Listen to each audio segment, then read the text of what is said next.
Hello everyone, and peace of the Lord to all of you. I hope my voice is coming good and clear. Please invite your friends. And today our topic is about destiny. You know, when you speak to Mohammedans about destiny in their religion, they try to make it about Allah knowing. Like right away they try to dodge the question and they make it about Allah knowing. This is destiny have nothing to do with you knowing or not. Destiny is about you decide for someone what to do. Now some they will say to you, well, the word destiny is mentioned in the New Testament and in the Old Testament. That will not change anything. We have tons of verses in the Bible that says it clearly that you harvest what you seed. You harvest what you seed. So when the Bible speaks about destiny, destiny in the Bible is in certain things. As an example, if you do this, you go there. As an example, if you don't accept Jesus, you go to hell. That is something you cannot change. But you can change where to go, because you can go with Jesus. There's two options only. So this is the only destiny we believe in. So either you are with God or against God. But in Islam, the story is different. When you ask a Muslim about what is destiny, right away he will try to make it, okay, you know what, Allah, he knew what will happen tomorrow. But we know that first of all, Allah do not know what will happen tomorrow. Allah in fact do not know what will happen today or what happened yesterday. This is why Muhammad, he got all his information wrong. As an example, the sun set in murky water. There's a guy, his name is Zulqarnain. He went all the way, he found Gog and Magog, and he built a dam between him and them, which nobody can find such a dam, and it's a stupid idea even to say so, because you build a dam between us and them, they can go around the dam, you know, especially they are very aggressive creatures. They can climb mountains, they can. So Islam is a very stupid religion, and claiming that Allah knows is just a stupid claim. Allah do not even know how the baby is made. Allah, he think that hail is coming from mountains in heaven. Allah, he think that sperm became a blood. So we are talking about things happening every day, not things will happen in the future. So if you do not know what happened every day and what happened before, how you will know tomorrow? So what is destiny? Always the Muhammadan, if you try to ask them the question, they will give you an answer which is not an answer. Like Zakir Naik.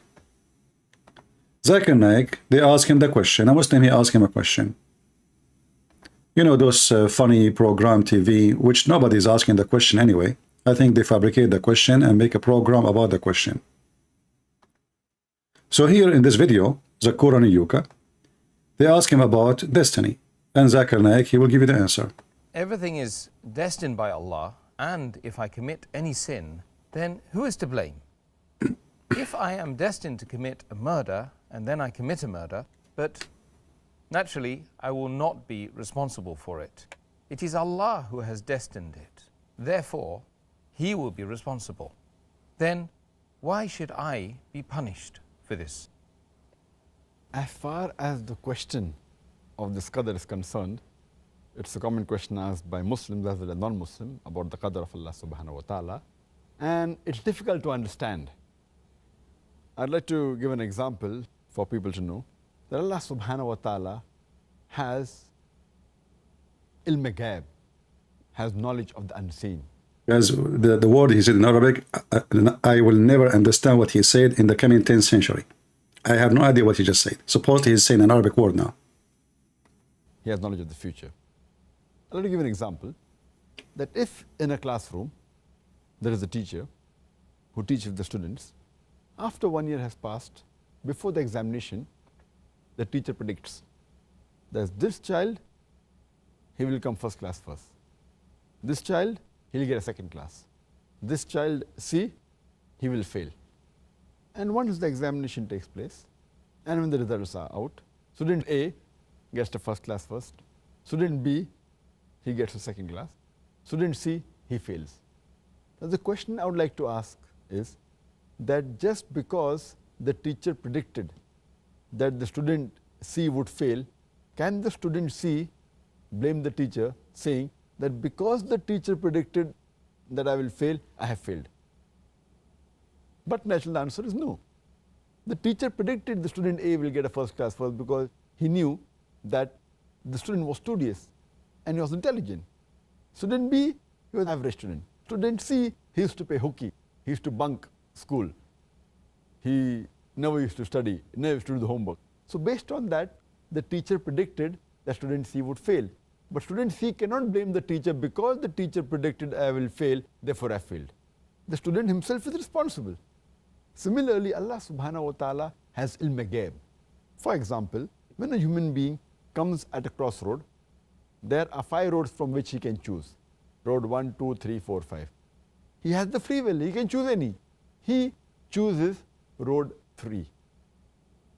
And that's already mentioned in the destiny that he will choose road 3. It is not because Allah has mentioned he will choose road 3 that he has chosen road 3. It is. See how they lie? And this is what we will do today. We will get them busted. He claimed that, well, Allah, he knew what he will choose, so he wrote it there. But that will not be destiny. That will not be destiny. Destiny is something totally different. Destiny, it's you decide for somebody. I mean, the word destiny itself is clear. So, especially in Arabic, you know, قدر الشيء, which mean he measured it.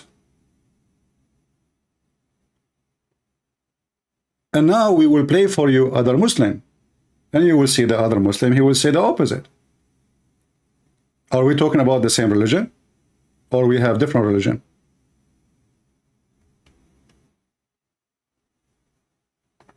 Let us see. This is not about knowing which Allah predicting here. What a bunch of liars. In his question, if all is predestined, why do anything? Very short question that requires a lecture. Predestiny is one of the 6 pillars of Iman, of faith, that no Muslim can be a Muslim without believing in them. So the last 6th pillar of it all is to believe in predestiny, to believe in what Allah had ordained. Did you hear the word ordained? People, did you hear the word ordained? What ordained mean? So do you see how Muhammad, Zakir and Ayyuka say something, and Muhammad Asim al-Hakim say the opposite? Every one of them depend he speak to who. If one is teaching about Islam, he will say it as it is. If one is teaching or let's say trying to refute argument, he fabricate answers. Muslims, they try to lie always in order to win the argument. When you say ordained, it means it's already written for you to do it. This is not about God knowing. And just to make it more clear,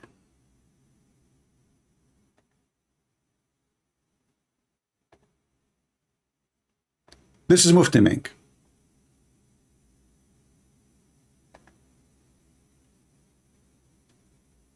So you have to come onto earth. The fact that Allah knows it and the fact that Allah has written it does not make you a person who should now give up, because if that was the case, then obviously you would be the fool. Well, listen carefully how he will contradict himself in 2 seconds. He said you should not give up. But the Quran and the Hadith saying nobody can change the destiny of Allah. Give up in what? A man came at the time. Now listen carefully. He just said you should not give up. Did he just say you should not give up? Even if it's predestiny? A man, he came to the caliphate. And what happened here? What happened to this man? A man came at the time of Umar ibn Khattab radiallahu anhu. According to one of the narrations, he needed to be punished because he stole. So he comes to Umar ibn Khattab radiallahu anhu and he uses the same line. He says, "Oh Umar, oh Amirul Mu'mineen, how can you punish me for having stolen when it was predestined? My deeds were already written by Allah." So now do we understand what the predestined mean? The Sheikh, by the way, here he agree. The guy is asking, he's a Muslim, he's asking the Caliphate, who is the leader of the gang, why am I going to be punished if Allah made me a thief? Because we believe in the predestiny. Allah decide who will be a thief, who will be a rapist, who will be you know, whatever. So why, I mean, what is the point of punishing me if I did not even choose to be or not to be? And you will see here, Mufti Menk, he agree. He says this is a good argument if you think about it. Stolen when it was predestined, my deeds were already written by Allah subhanahu wa ta'ala. Now that's quite a good argument if you were to look at it. See, this is a quite good argument if you want to look at it. He didn't say this is a false argument. Do you understand? If this is a wrong understanding, he will say, well, this is a false argument if you want to look at it. No, he did not say it's false. He says, this is a good argument if you want to look at it. Good argument. And now what will happen? So as long as it's a good argument, still the question is valid. Why I will be punished for a sin I did not choose to do? Written by Allah subhanahu wa ta'ala. Now that's quite a good argument if you were to look at it. Stolen when it was predestined, my deeds were already written by Allah subhanahu wa ta'ala. Now that's quite a good argument if you were to look at it. Umar ibn Khattab radiallahu anhu was one ahead of this man. He says, well, let's punish this man because it was predestined that we were going to punish him as well. See, even the answer of Umar, which is not fair, it's a predestiny from Allah. So the whole conversation there, supposedly, it is a destiny. Allah decide, like now I'm talking, Allah told me or forced me to say what I'm saying. This is Islam. So the guy, he have a good argument saying, why for the sake of the shin of Allah, I will be punished if it's a destiny.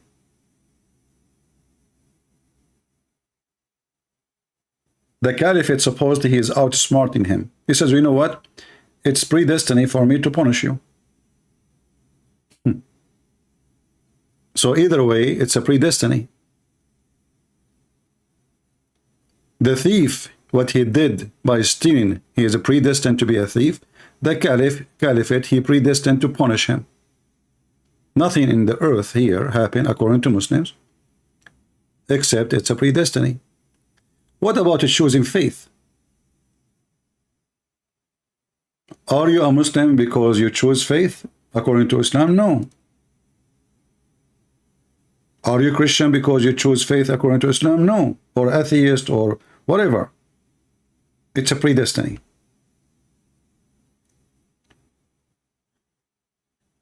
And we will have tons of proofs about that. I will open my Skype in case there is some Mohammedan would like to join us. And you will see how the Muslim right away they start fabricate answers based on Allah knows. This is not about Allah knows. Allah is not a news station. Otherwise you are using the word destiny wrong.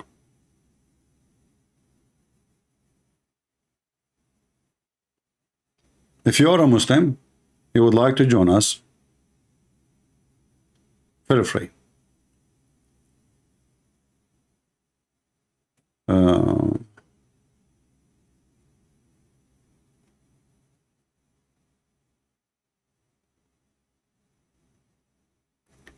All right. I'm just reading comments in a Skype.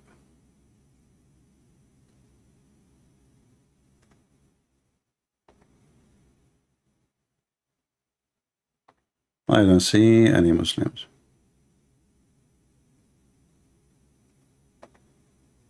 All right.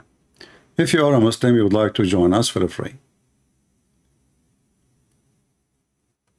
If we go in the funny Quran, you will find the Quran saying tons of things which is contradicting the Quran.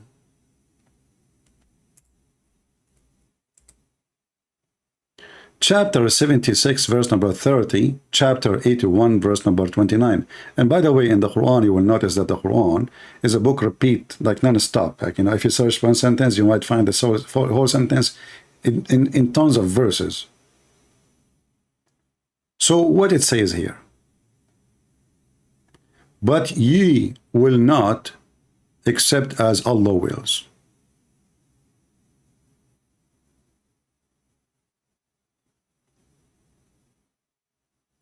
You will not have any will except what Allah will.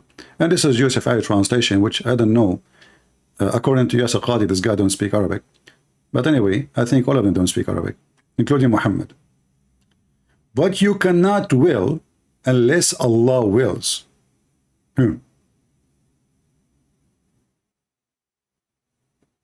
So if you will convert to Christianity, you cannot convert to Christianity unless Allah make that will before you.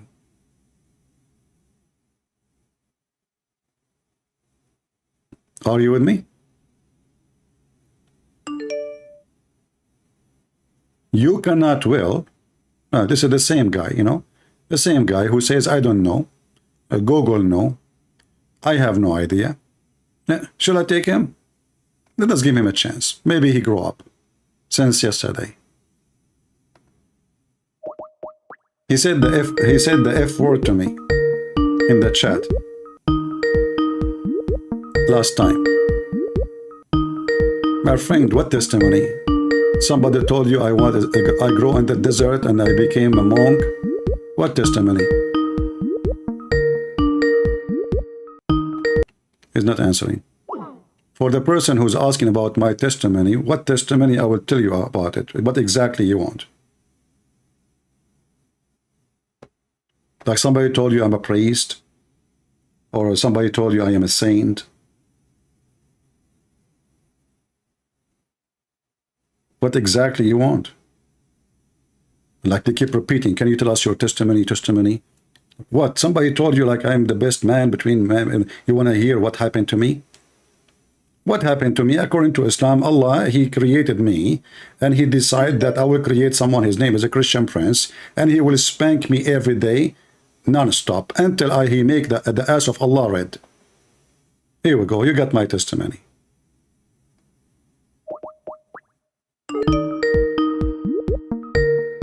Let us call this Abdul. He is not answering.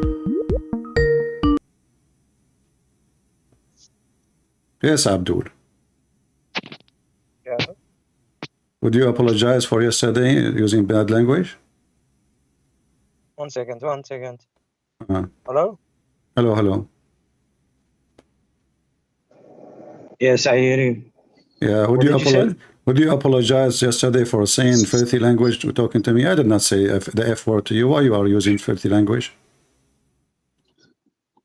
I said to you, you are talking worse than what I said. No, but you said the F word, and you said the B word. What is wrong with fuck?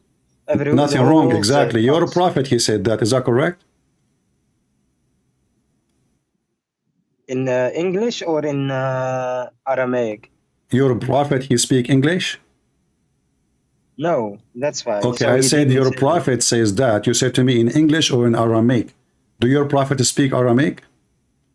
Do you have a third language to give me? I mean, I said to you, is it your prophet who said the F word? You said to me in English or Aramaic?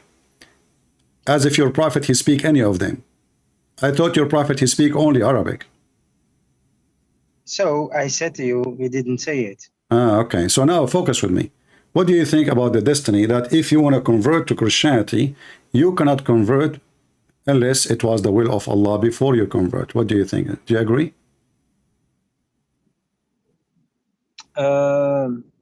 Our God, Allah subhanahu wa ta'ala, is all-knowing. This is not a question. So This is not a question.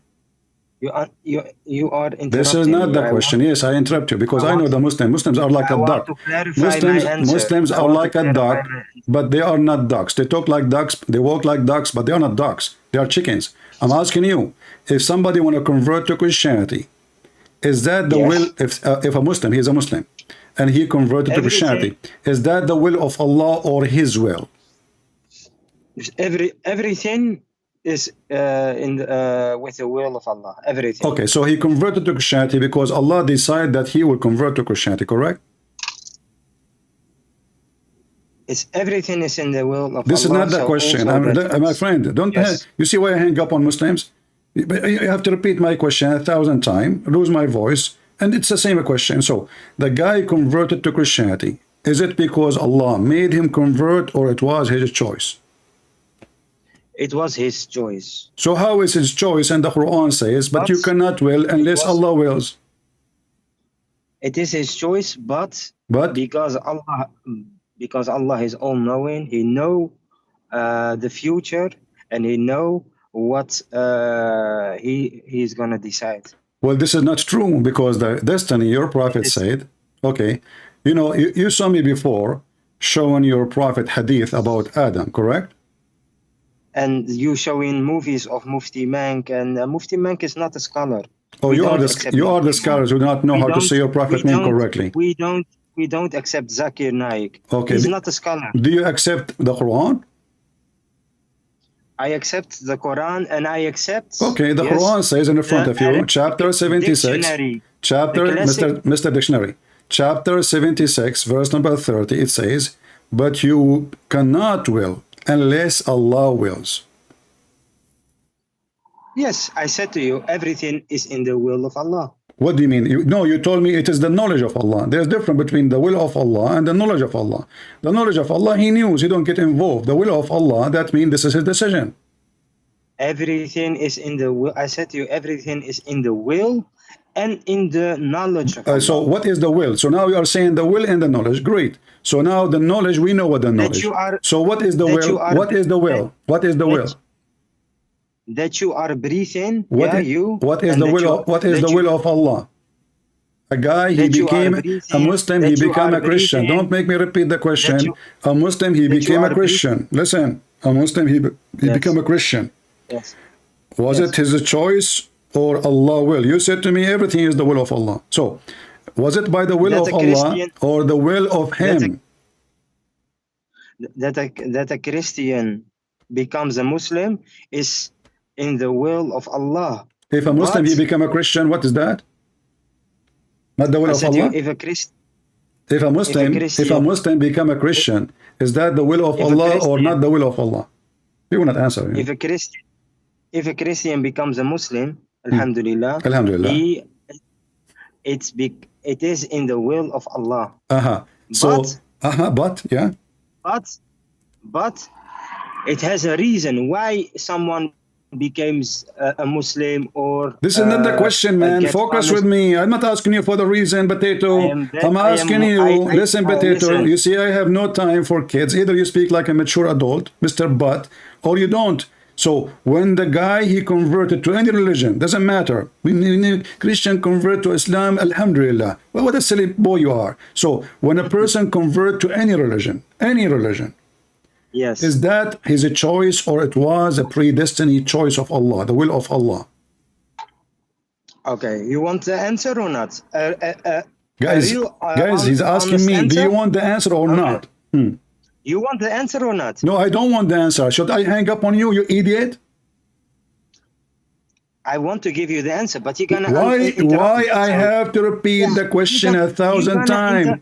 You are not giving me the answer. Okay, he decided to convert to Christianity or to Islam or to Hinduism. Was it his decision or the will of Allah? It is the decision of that person, but because Allah knows what's gonna happen. You idiot! It is you who said to me because of the will of Allah and the knowledge of Allah. So you acknowledged two things a second ago. So the knowledge of Allah, listen, you said because of Allah will and the knowledge of Allah. So the knowledge of Allah obviously is different from the will of Allah. So stop talking about because Allah knowing. Okay. So now you agree that the knowledge of Allah is different from the will of Allah. Do you agree? Of course. Okay. So what you keep saying because Allah He know. So what is the will of Allah? How Allah involved in the conversion of this person? Is it his choice or it's Allah will? A person, listen, I'm gonna explain it because what Sheikh said, Sheikh Hakim, or I don't know his name, he said it needs a lecture. It is not a yes or no answer. Because it is, okay. So listen. So are you saying to me the Quran, Allah, when He gave you the verse, He gave you a lecture or He gave you a verse? No, he gave us the prophet. He gave us Okay, the so companions. do you accept what do you accept what your prophets do you accept everything. do you accept what your prophets say? What? Do you accept what your prophets say? Of course, if it's it's sahih, why? All right. Yeah. Do Allah write your destiny before you are made? If you will be happy or sad? Is that your decision to be happy, decision to be sad, or decision of Allah? Everything before we born is righted. This is not the question. This is not the question. I don't know why I cannot meet one smart, intelligent Muslims. Listen carefully. If a person predestined to be sad or happy or rich or poor or bad or good, is that something Allah decide or the man he decide? I'm not talking about knowledge now. Stop talking about knowledge, potato. Who is the one decide you will be happy or sad, rich or poor, good or bad, before you are made? Decide, not knowledge. Go. Now you are talking about wealth or not? Huh? Guys, now you are talking about the will, huh? You got me. No, not now will. You are talking about the will. So Abdul, I didn't say will. I said listen. So a person before he is even made. So who decide who will be sad or happy, bad or good, rich or poor? The mic is yours. Okay, without interrupting it, the mic is Maya. Shut up and answer. Yes. I said to you, everything is in the will of Allah. What the heck does that mean? Give me the answer, you idiot. So is it his decision to be sad or happy, rich or poor, believer or disbeliever? Yeah. What can I do? You're interrupting me. Because you keep saying the same thing. I'm asking you. Is it his decision? Either you say it's his decision or not. So a person, he is not made yet. He is not, listen carefully, he is not created yet. Who decides for him to be a believer or not a believer? Sad or happy, rich or poor? Is that the decision of the person who will be born later, or this is the decision of Allah? It is not a decision of Allah. It is in the knowledge of Allah. How a person. Okay, so now I want you to refute your prophet. Again interrupting me. No, you answered me already. You said in the knowledge of Allah. You see, you are stupid. You told me it's the knowledge of Allah and the will of Allah. Okay, listen. I didn't finish. Here we go. Here we go. This is not about knowledge. Before the person is even made, Allah decide for how long he will live. He decide he will be bad or good. He will decide he will be happy or sad. He will be this. This is not about the knowledge. Stop saying knowledge. I didn't said decide. I said in the will of Allah. You said no. You say you already said that the will of Allah is not the same as. Listen. Okay, let us everybody laugh at you. Is the knowledge of Allah is the same as the will of Allah? You said no. Correct? No, they are different. Okay, now tell me what is the will of Allah? The will of Allah, that everything, every step you make, every breath you make, the heart you that takes every time, that is in the will of with the will of. Just get lost. Don't call me again. You just answer me. So I'm asking you for the last hour to tell me if we do things by choice, everything I make, every step I take, somebody watching me. Every breath I take, every time I wake, somebody talking to me. Finally, so even the breathe, even your poo-poo, even everything, this is the will of Allah. So stop, you stupid idiot, talking about the knowledge of Allah, because this is not my question. It turned to be anything you do physically is the will of Allah. So it took us what? How long to make this Abdul vomit? You have to make him vomit.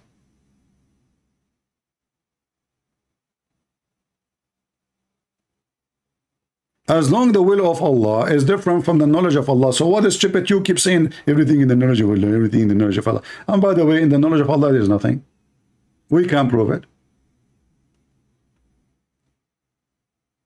This is in the knowledge of Allah. Let us see the knowledge of Allah.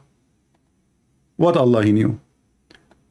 Lily Dawah, he says, it's amazing how Allah He knew this, that Abu Lahab, he will not convert to Islam. Imagine, brother, if the chapter 111 come to be not true, Islam is destroyed. Why? Because if Abu Lahab converted to Islam, that will be a big problem. Well, let us move to the second chapter. You will see that all the Muslims, Muhammad, he claimed they will not convert to Islam, they become Muslims. Chapter of the Kuffar, Al-Kafirun, verse number 1, 2, 3, 4, 5, 6. Oh, you reject faith. You al-Kafirun. First translation, by the way, Kafirun, not reject faith. Kafirun is those who hide the truth, supposedly. Or they hide something. They cover something. It's an Aramaic word. It's not even Arabic. I worship not what you worship, nor ye worship what I worship. And I will not do worship what you worship, and you will not do worship what I worship, nor you will worship what I worship, and you will not do worship what I worship. What the falafel potato, and later all of them become Muslims. What is the knowledge of Allah?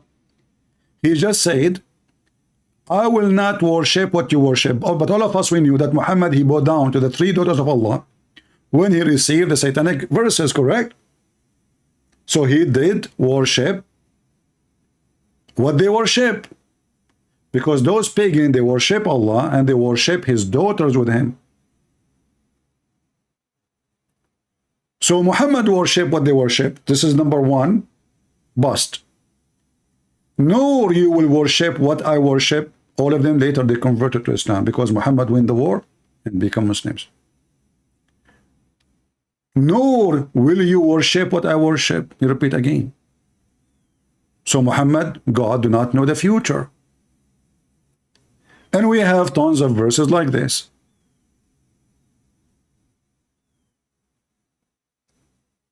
Allah who knew the future. What Allah? He's specific in knowing.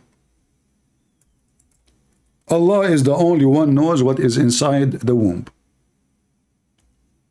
How accurate that is.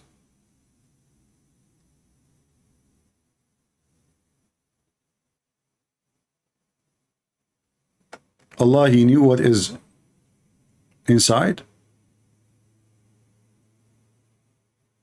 Well, any doctor for $10 he can show you right on the screen what is in your belly.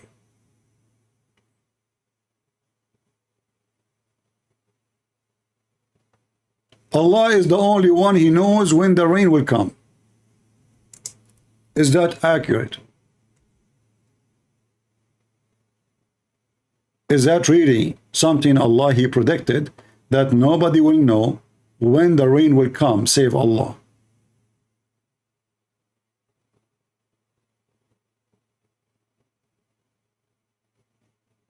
So the knowledge of Allah is a fraud. Allah know nothing. All those verses, and by the way, Allah himself, a womb is attached to his chair. And the womb speak to him. And that womb is part of him, which is a different story coming from the paganism. Chapter 38, look how many times he repeat the same thing. Chapter 13, verse number 8, Allah, he knew what every female she will give birth to. That's deep. Only Allah knows. Who knows save Allah? Nobody. Other verse. Allah, he knew the day of resurrection, and he knew, don't call me, I want adult, just don't call me. Don't call. Allah, he knew when the day of judgment will be, and he knew where the rain will come down. And he knew what tomorrow you will earn.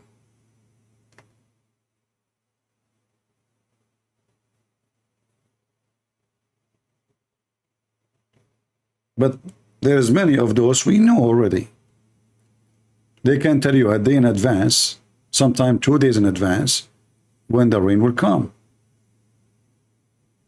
So Allah don't know that, you know. You see, if this is a guy like making meditation 1400 years ago, saying that, I will say, okay, I'm like, you know, speaking about my God, only God knows. That's fine.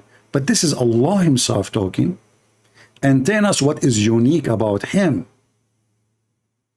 So we cannot say, well, here it's a guy who made a statement, but he don't mean it literally.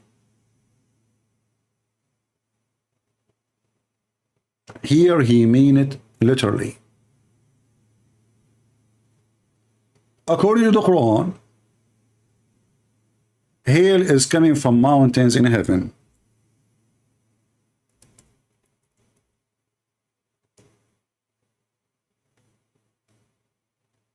I hope there's no noise from my fan.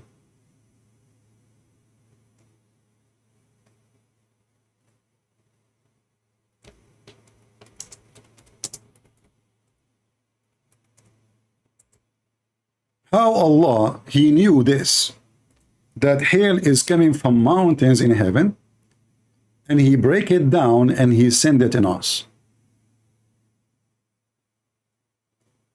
That's amazing knowledge. And the Muslims, they try to cover it by saying, and he sent down from the sky mountain mass of a cloud. That's false. In Arabic, anyone who speaks Arabic will see it right away. وَيُنْزِلُ مِنَ السَّمَاءِ مِنْ جِبَالٍ فِيهَا مِنْ بَرَدٍ فَيُصِيبُ. He sent from the sky, from mountains in it. Do you see how they try to cover the stupidity of the Quran? If you change the translator, this is Yusuf Ali. Let us see another Abdul.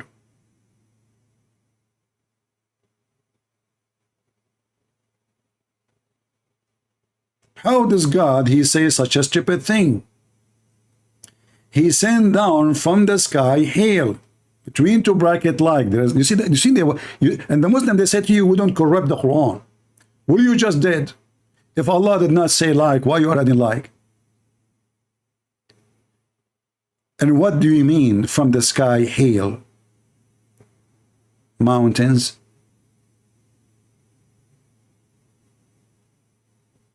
Because it says he sent down from the sky from mountains.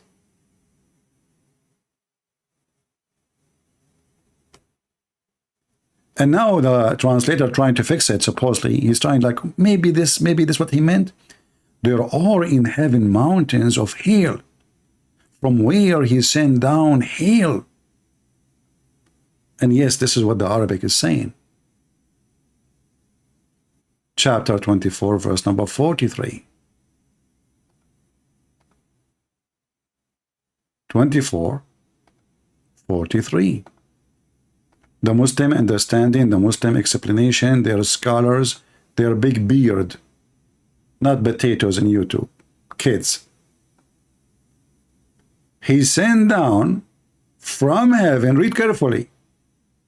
This is Tafsir al-Jalalain, and this is the official government website of the little potato, the king of Jordan. He thinks he's a king now. Thank you, British intelligence.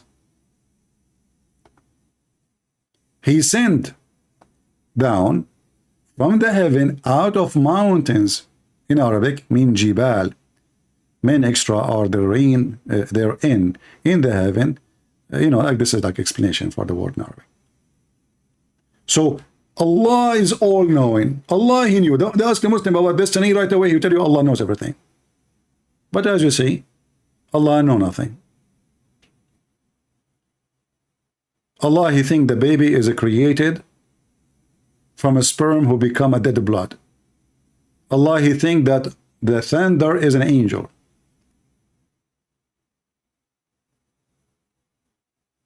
Literally, not metaphorically.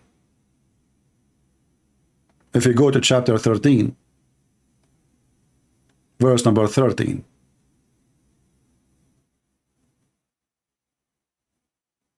So stop saying Allah is all-knowing. Your God knows nothing. Your God, he think Mary is the sister of Aaron. And her father is Amran, the father of Moses. When the Jewish guy, he came to him and he said, you know, by the way, you are wrong. Mary, there is 100 of you. I wish he did not come so he can say more stupid things. But then it was too late because already he mentioned that Mary, she is the daughter of Amran. I mean, even he cannot even quote a name correctly. It is Amram, not even Amran. So the thunder in chapter 13, verse 13, it's an angel who is in charge of the cloud, driving them while constantly proclaim he praise. And he says, glory to Allah. You see, if a person meditating, I will say, no problem. I can say, well, the cloud praising God. I can say the grass praising God. I can say, but this is literally, it's an angel.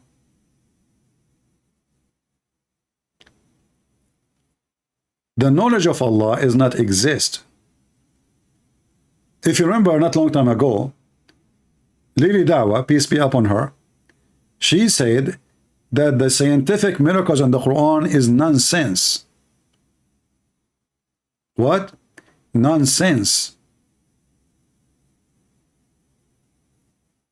After 25 years, 30 years, the Abdul, they are collapsing with their lies.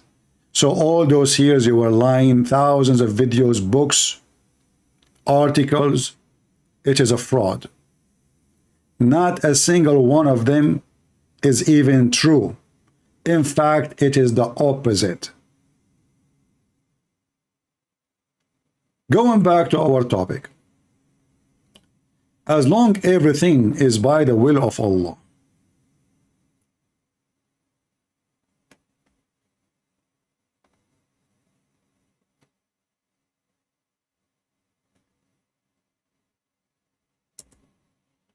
why people should be punished? Read carefully. Verily Allah has fixed the very portion of adultery which a man will indulge in, and which he of necessity must commit. He must commit. And it's what? Is a very fixed portion. You cannot increase it, you cannot decrease it.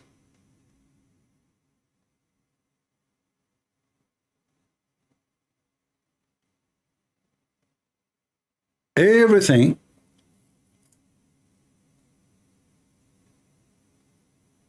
can you show the craziest story of weak hadith?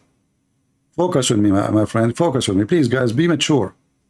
What do you think? I am waiter for you? Bring me this dish, bring me that dish. We have a topic.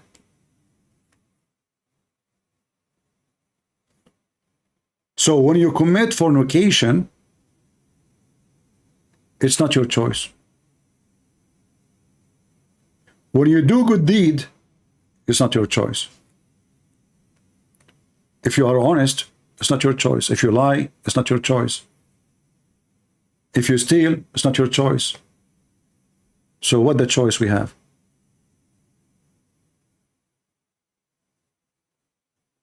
Abdul, he's trying to talk about the Trinity because he's ashamed of our topic. I demand, and he is the same time, he come every time say the same question. Who is the grandfather of Jesus? Well, ask your God. Is it your God he made Jesus without a father? How come you don't ask your God Allah? How come Jesus is the only one who is born, yet you don't have a father and grandfather?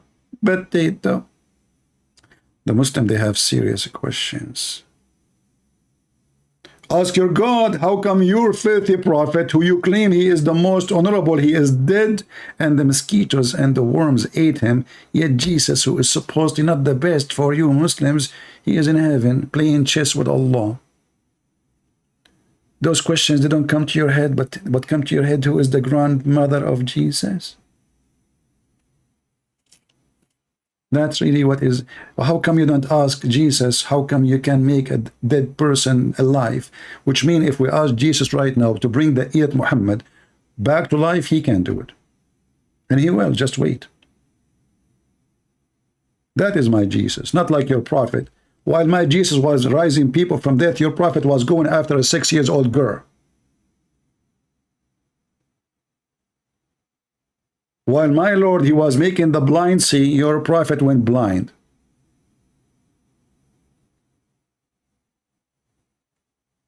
In fact, your prophet, he used to faint every 2 seconds.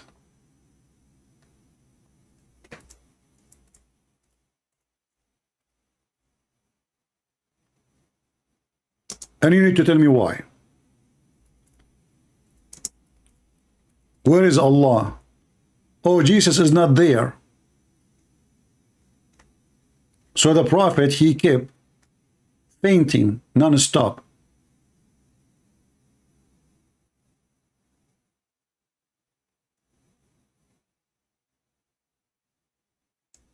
His wife, she faint, he faint.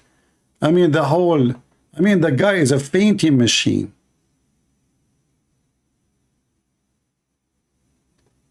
Do Allah predestiny for Muhammad to faint every 2 seconds? For sure he did. Why?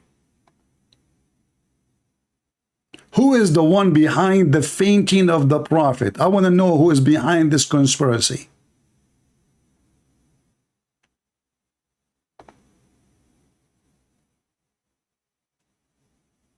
Jesus in the cross, he have nails in his hands, his feet, torture, and he did not faint. Muhammad in the bed. The prophet, the messenger of Allah, fainted when he was sick. Then he woke up and he said, has the time for the prayer come? They said yes. He said, tell Bilal and call the adhan, okay? And then tell Abu Bakr to read the prayer and pray. He fainted again. And then he woke up again, and then he repeat the same thing. Has the prayer time come? Yes, Prophet. Okay, tell Bilal and tell to do the adhan and tell Abu Bakr to read the prayer. Okay, and then he fainted. What the heck?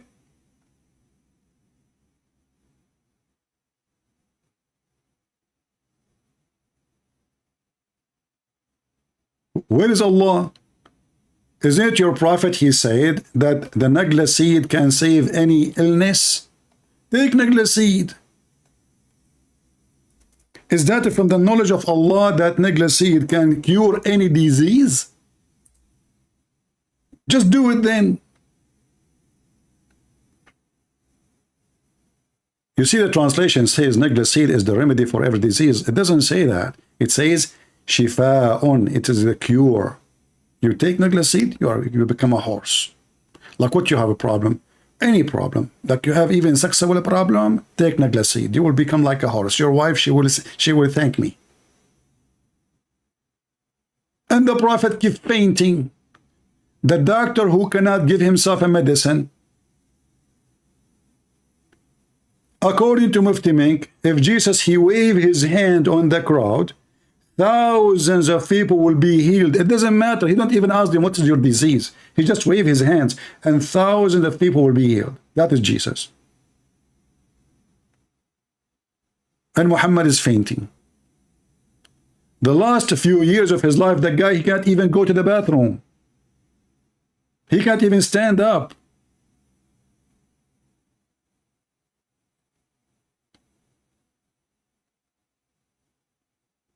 Is that from the knowledge and the destiny of Allah? When Muhammad, he died by poison,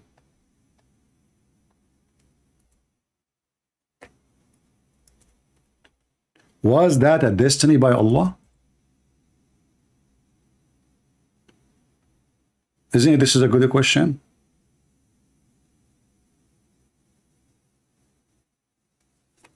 Muhammad is so upset, saying to me, Allah will punish you for spreading falsehood. My friend, I'm reading your hadith. Is that the falsehood you are talking about? I'm reading your Quran. Isn't you Muslim? You say everything is by the destiny of Allah? Isn't this is from the 6 pillars of faith in Islam?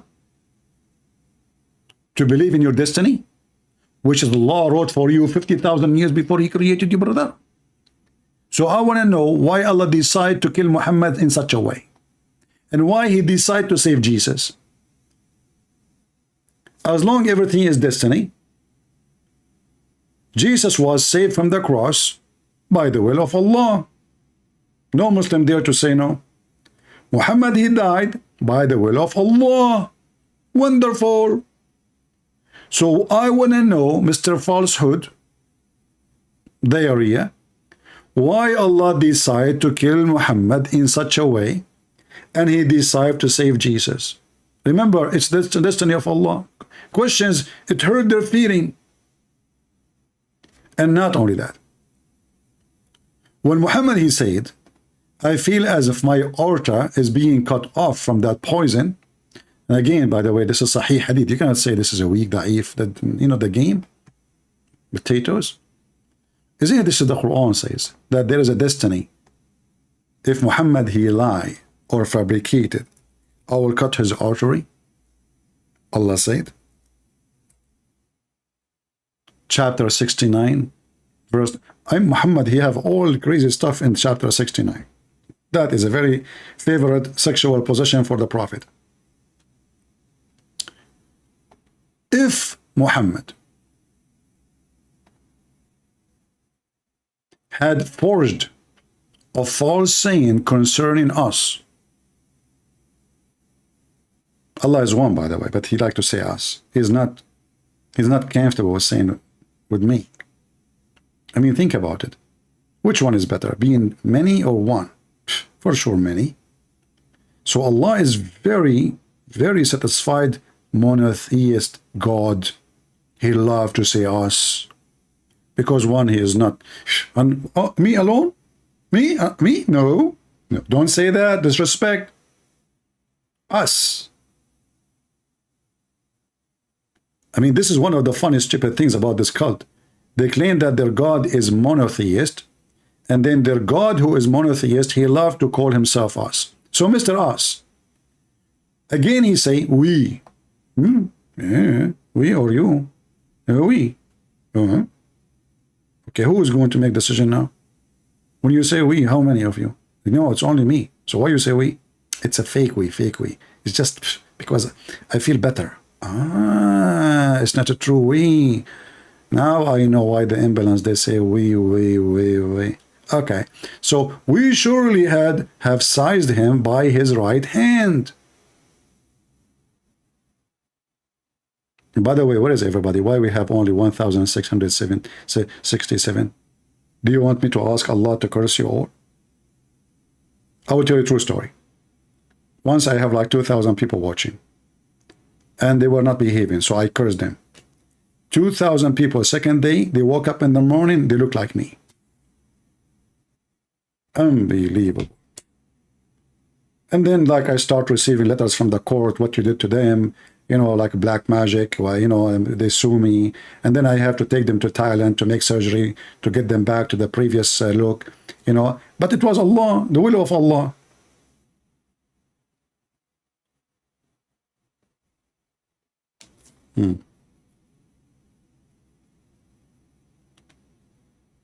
So don't make me upset. I will curse you and you will wake up in the morning and look like me. Your wife, she will leave you right away, immediately. Not even a second after.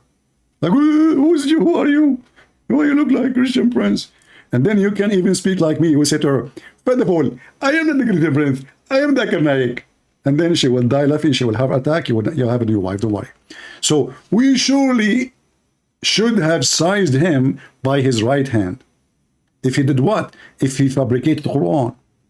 Okay? And then certainly we should cuff his life artery. Aorta. But this is exactly what happened to Dudu. Muhammad Dudu.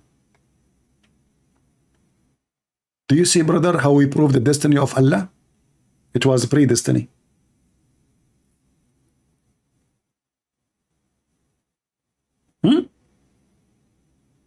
Do you see how the destiny work in Islam?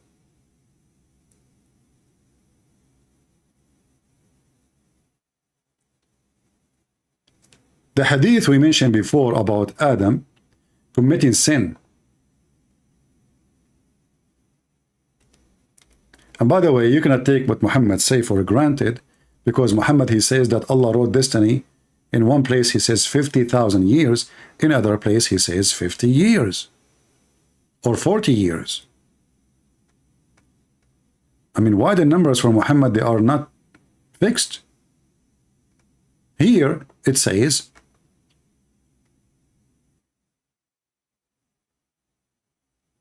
and here I find it very funny. I mean, how Moses, my cousin, and Adam, my grandfather, they met.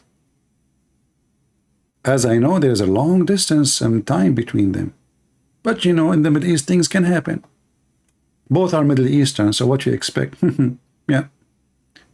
So, Prophet Adam and Moses, the prophet says that Moses, Adam and Moses, they argued. And I hate it when somebody disrespect his grandfather and he argue with. Look how rude Moses, man. Look how rude he's arguing with Adam. Show your respect to Adam.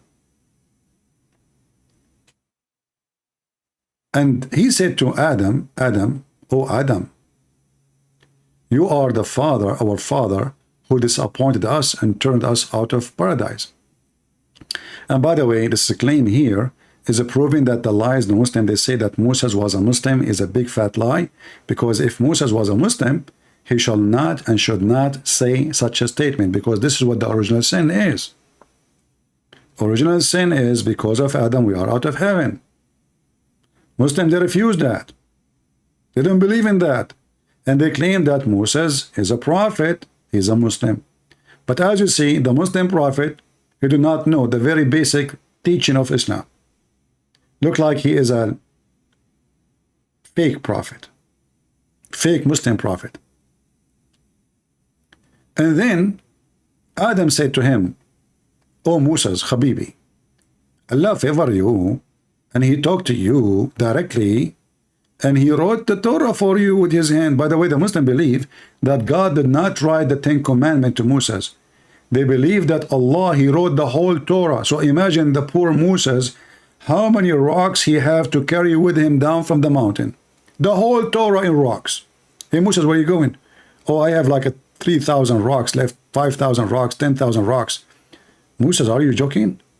The whole book of Torah, Allah, he wrote it in the rocks. How big the rocks? Big rocks. So Moses, he spent his life carrying rocks.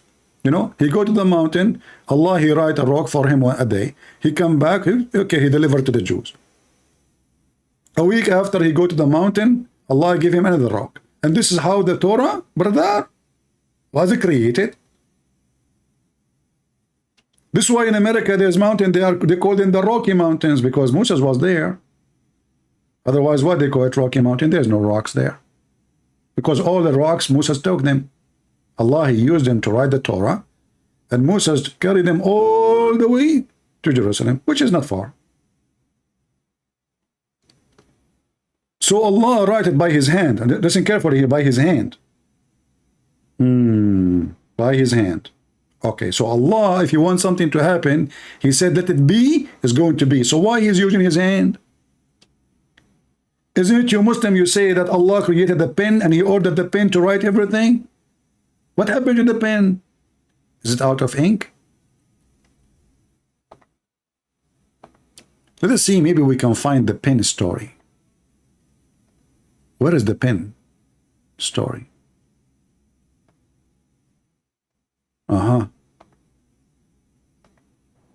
Whether it is good, sixth of Iman, of faith, that no Muslim can be a Muslim without believing in them.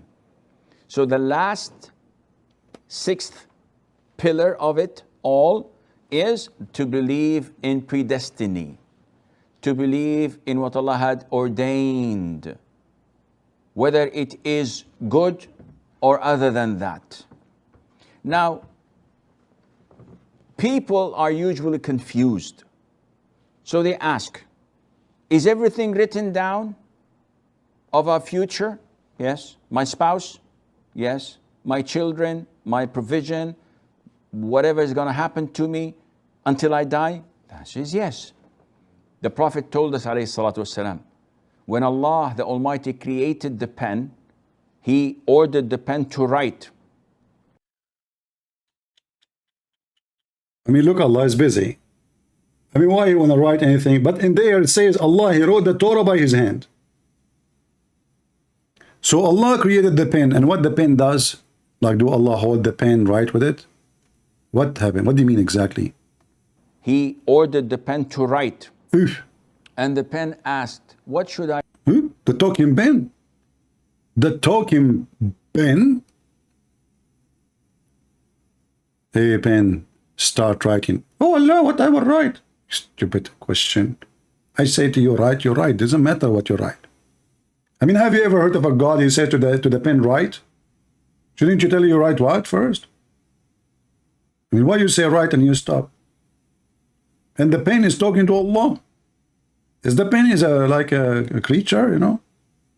He have a tongue. So he have like one, like he write by his ass and he talk by his head? And where's the ink coming from? And does that mean the first one who created the pen is Allah? Look how educated he is.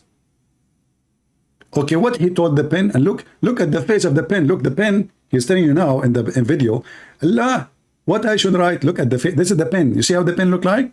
This is Mr. Bean, not Mr. Pen. What the pen said? He ordered the pen to write. And the pen asked, what should I write, O Lord? And Allah said, write the destiny of all of my creation.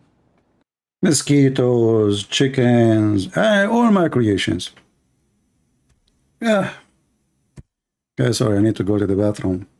Hey, brother, can you open the book of Allah Destiny and check which page says that at the time of 4:10 p.m. Friday, 2023 of the month of August, I need to go to the bathroom. Is that written there? Everything, brother. Everything written in the book of Allah. Everything. Till the day of judgment. Until the day. I mean, all is there in one book. The Prophet tells Trump is there. But, you know, I can assume that in the book of Allah, it's written like 30,000 pages saying, when I was the president, the economy was good, and the oil price was very good. And the job was, unemployment was so low. How many pages written in the book of Allah, Trump repeating the same thing? Is it in the book of Allah that Joe Biden says, you know the thing? Like he forgot the creator to say that God, so suddenly the God he became the thing?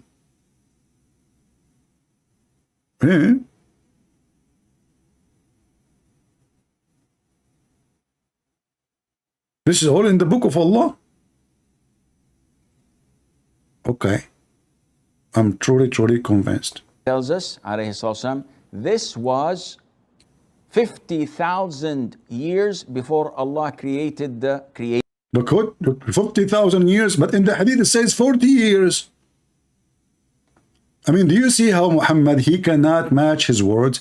Here it says 40 years, and different hadith says 50,000 years. What is the mistake? Not a big deal. Not a big deal. Just take 40 years out of 50,000 years.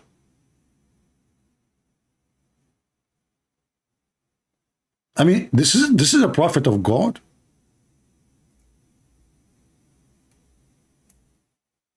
Let me find the hadith about the 50,000 years.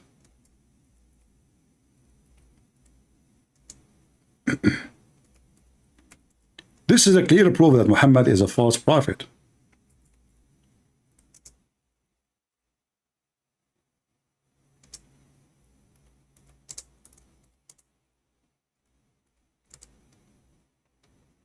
Let us see. Is it 40 years or 50,000 years, Abdul? I mean, can your prophet, the faint prophet,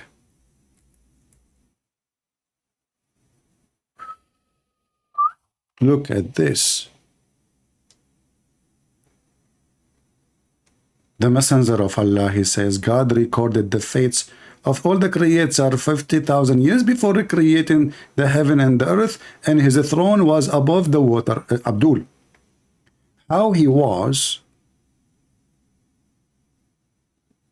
writing everything before he created any creation, and his chair is above the water. Shouldn't supposed to be that the water is created later?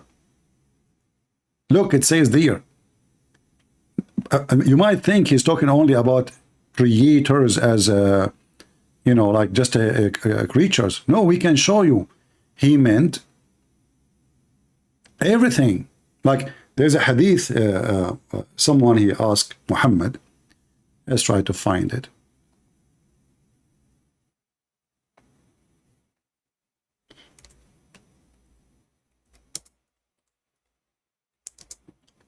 And my head is like, I wish I can free some memory of my head from this stupid garbage. They are in my head. So they asked Muhammad, I said, O Messenger of Allah, where was our Lord before he created his creation? He said, he was above the cloud, before which was air, and above which was air and water. And he created his throne above the water. See, this is not only about creatures like animals and human. No.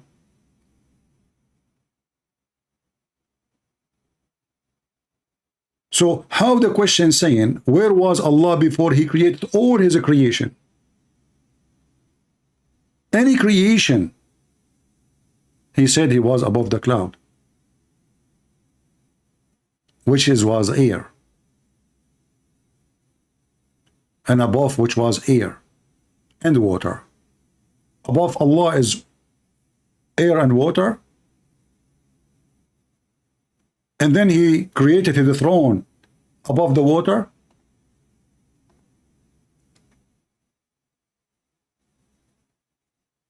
Look how many times this hadith is repeated.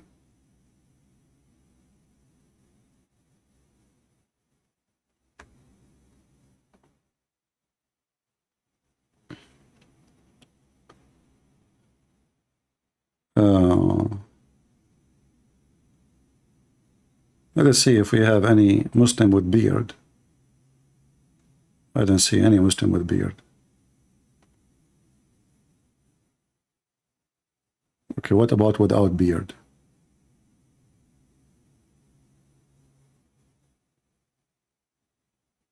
Nobody with beard, without beard. All right. Yeah, the followers of Allah knows best. Allah and his messengers knows best. And by the way, as long as you believe in destiny, how you claim that Allah and his messengers knows best? How Muhammad he can knew the destiny? And how Muhammad he knew this? Did Muhammad receive Quran beside the Quran?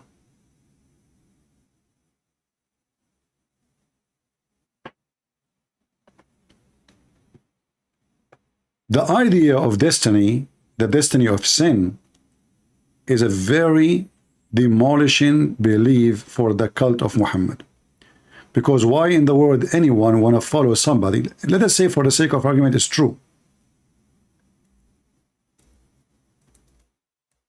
But this is against what God claimed to be is just. So he make you commit sin and then he will send you to hell for your sin. And by the way, even if you don't commit sin, Allah will send you to hell.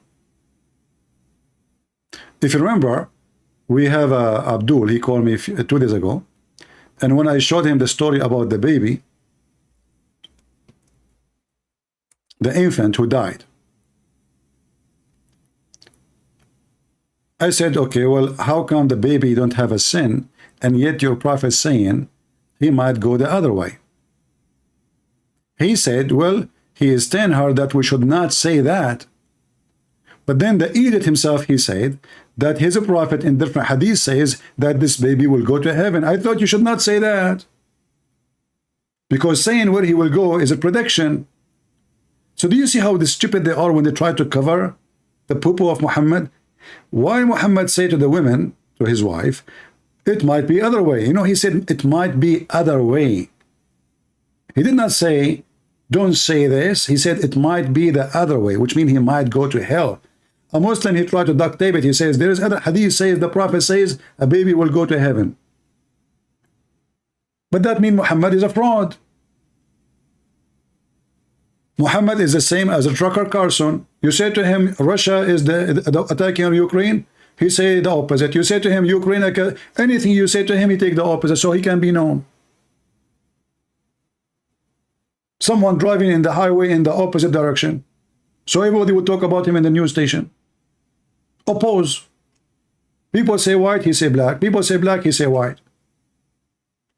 So why the child will go to hell even he never commits sin? Somebody saying, wasn't your Jesus destined to go in the cross? This is a very, very weird argument from a Muslim asking about destiny, because Jesus, he have a plan, and this is different from destiny in the way you understand it. Jesus, he have a plan. And Jesus, he knew the future. He's just not like me. Jesus told his disciple, you will do this, and you will say that, and you will deny me, and you will deliver me. That is about Jesus knowing. But Jesus did not decide for the Jews to kill him. So we mentioned before that destiny and Christianity have nothing to do with destiny in Islam. Destiny in Islam is you acting like a machine programmed by your God. Me, we don't believe in such a garbage. Because this is against God just. If God, he made me do things, then why he wanna punish me for doing things? In fact, the stupid Muhammad, he made it so clear that if you don't commit sin, Allah will destroy you.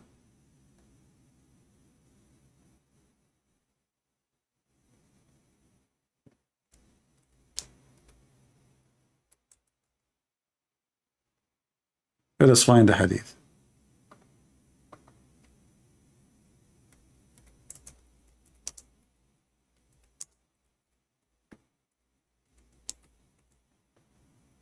In my book, there is no way God will destroy you for not committing sin.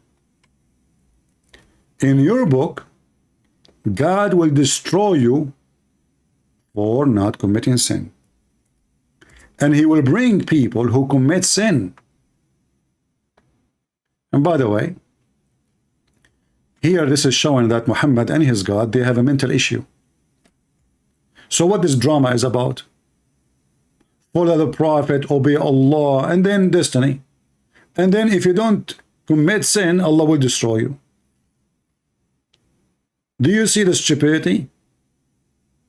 So the story which Muhammad, he took about Adam, children's, specifically about Noah, contradict what Muhammad is saying. Isn't it the story of Noah that people they are doing mischievement, so God decided to punish them? Here is the opposite. Here, if you don't commit sin, and Muhammad is swearing he's sure. And you know what does that mean when Muhammad is sure? That means Popo is coming. I swear by Allah, the one who is head is my soul. If you don't commit sin, Allah would replace you with people who will commit sin and seek forgiveness. What does that mean? That means now he's encouraging people to commit sin. Correct? If I say to a group of people around me, I swear by Allah, if you don't commit sin, Allah will make you shish kebab. So you better commit sin, brother. Just ask Allah for forgiveness. Hold on, somebody is calling. With them breath. But of all, you are giving the wrong interpretation of the hadith. Zakir, Naik, don't squeeze yourself. I just clean the floor. Don't drop your diarrhea. What do you mean I'm correcting the hadith? With them breath. But of all, Allah is saying that if you don't commit sin, Allah will punish you. Just what I said. You are repeating what I said. With them breath. But of all, you are lying. How I'm lying? You said that Allah is saying if you don't commit sin, Allah will destroy you. Oh, good. I'm just reading the hadith. Exactly. So how I'm lying? With the breath. But of all, when Allah said that if you commit sin, Allah will destroy you, he meant he will destroy you. What the heck? So when Allah says if you don't commit sin, he will destroy you, he meant he will destroy you. Exactly. So That means you agree with me. Why you are saying I'm lying? First of all, you are lying. Abdul, you just agreed with me. You said if you don't commit sin, Allah will destroy you. So how are you saying I'm lying, but you agree with me?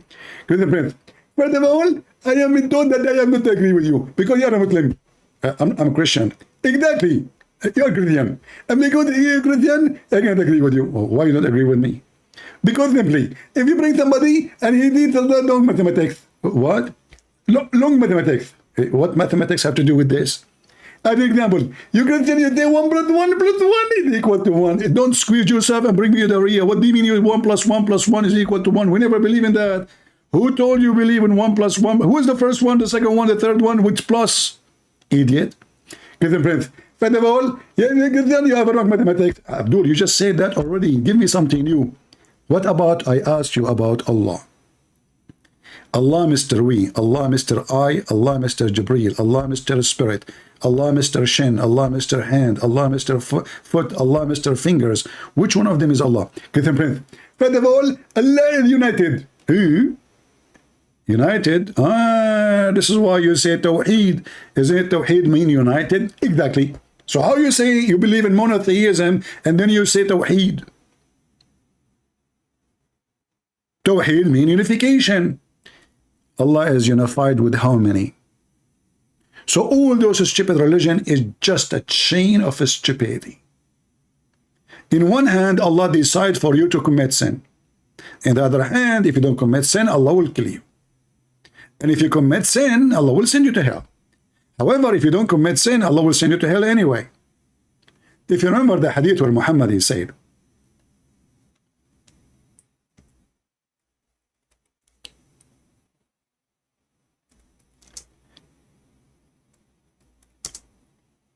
one of you, he will do the will of Allah until almost there is like one cubit distance between you and heaven. And then what is wrote by Allah, I'm trying to find the hadith, give me a second.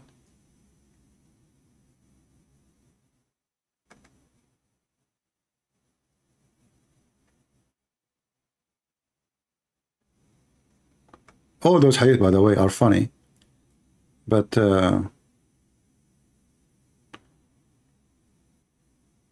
like, you know, in the sky there's a sea. In the sky, look at this. I mean, look at this hadith here. All right, maybe I should go for that one later, but let me find the hadith.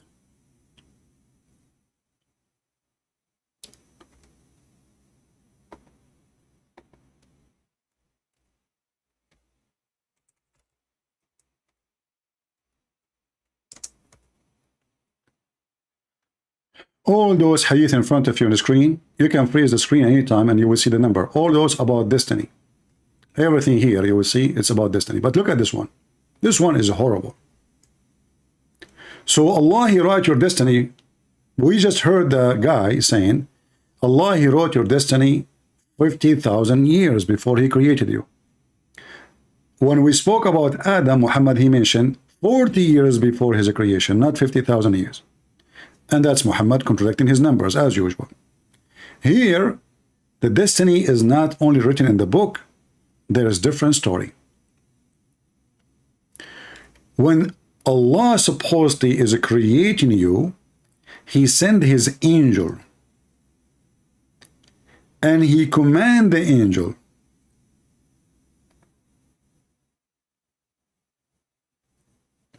and that process, according to Muhammad, a person will be gathered in the belly of his mother for 40 days as a semen,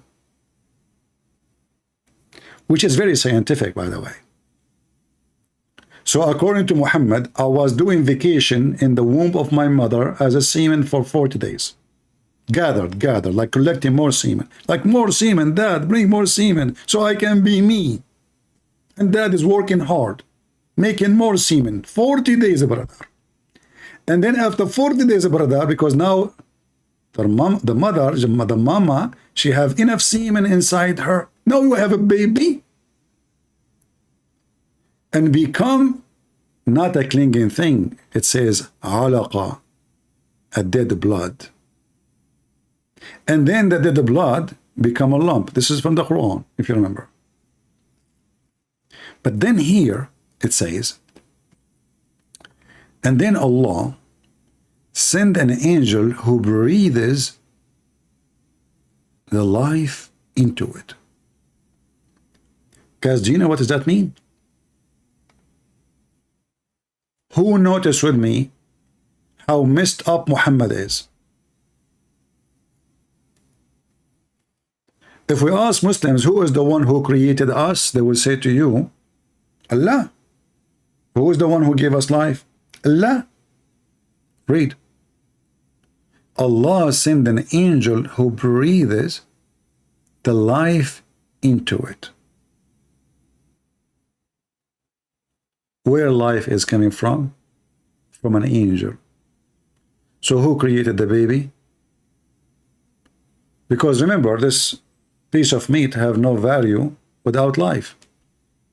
The life is coming from where, Muslims? From an angel. And this is exactly what the Quran is saying. We send our spirit to Mary and he breathed into her vagina. The verse in the Quran says our spirit, doesn't say angel. But the Muslim understand that this is an angel, even though it says our spirit. So in Islam, obviously, the creator for babies is an angel, and the life is breathed from an angel, not from Allah. And that contradicts what Muhammad in the Quran says, that Allah, he breathed into Adam. In fact, in the Quran it says, he breathed from his spirit, which means the spirit is an angel. Spirit is an angel. The one who gives life is an angel in Islam. Allah is not a creator. If we go in the Quran, and I will type the word ruh or ruhi.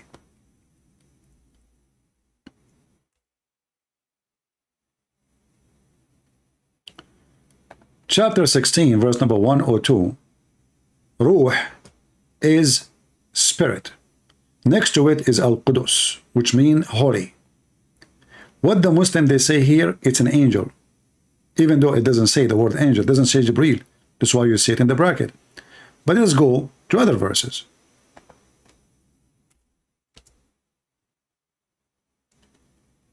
All those verses are speaking about the word ruh, but here it says how Allah supposedly created Adam. Read carefully. Chapter 15, verse number 29. So when I have fashioned him completely and breathed into him. That's a false translation. Do you see why when you don't speak the language, you can mislead? In Arabic it says, فَإِذَا سَوَّيْتَهُ وَنَفَخْتُ فِيهِ مِنْ رُوحِي. مِنْ رُوحِي mean from my spirit. I breathe into him from my spirit. But all of us, we knew that Muslims believe that Allah has no spirit. And he is not a spirit. So how the Quran saying, I breathe into him from my spirit? Muhammad is a very confused man. He don't know what he's saying. Let us find different translation and see how the translation will change. Does it say from our spirit or what we saw in the translation? Ah, look at here. See? Here is different translation. This is Biktal. Muhammad Biktal. You notice with me here, translation is different. It says, so when I made him and I have breathed into him of my spirit.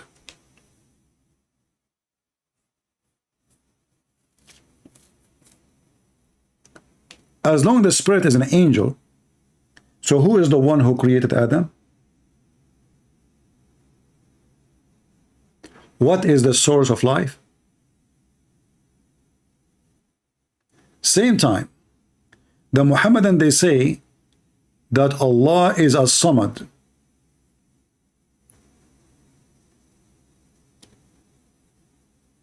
If you remember the story about Adam when he entered the mouth of Adam and he came from his anus.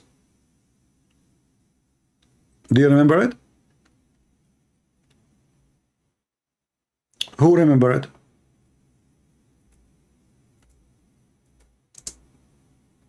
We are just trying to connect information together so you can learn. When Allah He fashioned Adam,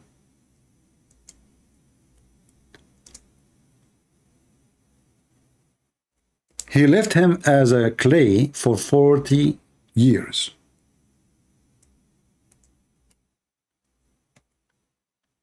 The angels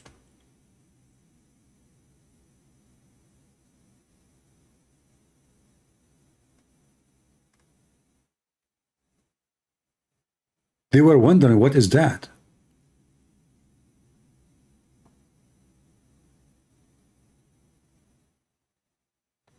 I'm trying to find the hadith for you.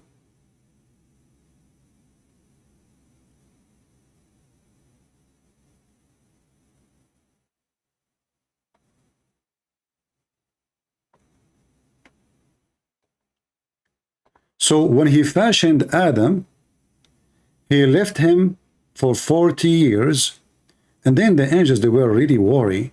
Who is this? What is that? So Shaitan entered into Adam's mouth and he came out from him. There's many hadith speaking of this. Let us see if we can find any in English.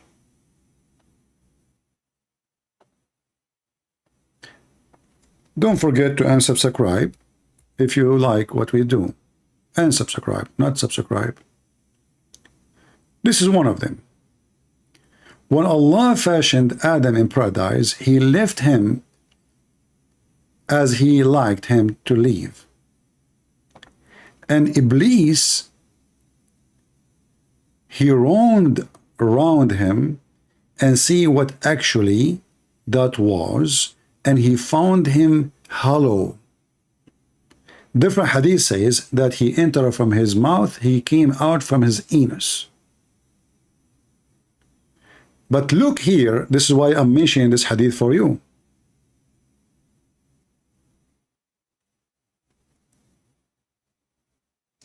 In different hadith, Muhammad, he said that Shaitan, he noticed that Adam is hollow, not like Allah. And I'm trying to find that hadith.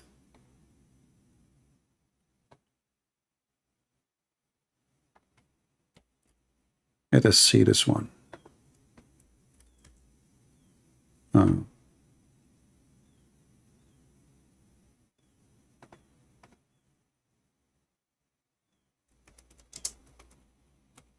See, I don't prepare for my program. That's why it takes me a little bit time sometimes to find reference. I hope you understand. If you don't understand, who cares? That's what Shakespeare said, right? To care or not to care isn't a question. Okay, so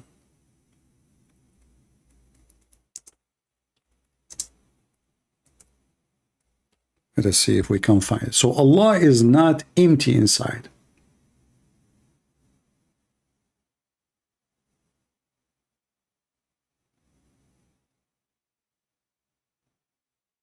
Adam is empty. Let us see.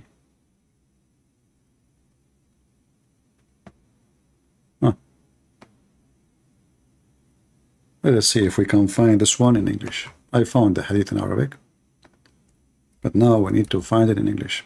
We cannot find it in English. So what we need to do, we need to find it like legitimate page in Arabic, not just any page. The page Muslim cannot deny it with reference.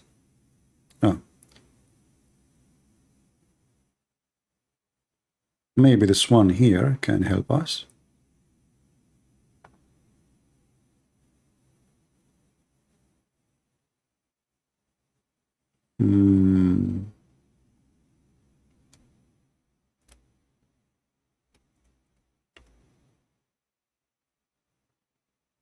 Okay, let us see if we can find it in Ibn Kathir in English.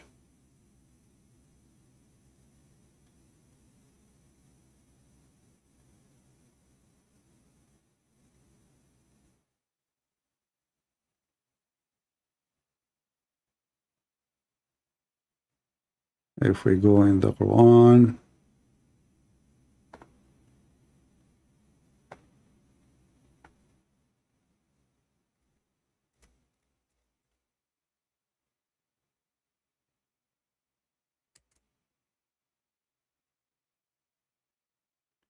chapter 55, verse number 14, and then we go to Ibn Kathir.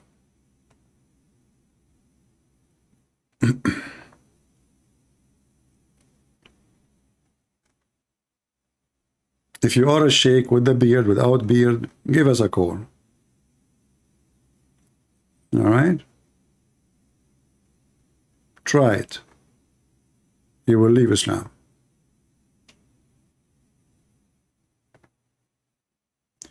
Let us see what Ibn Kathir here will say. If this is in English, we can be found. It should be saying that Shaitan, he entered into the anus of Adam.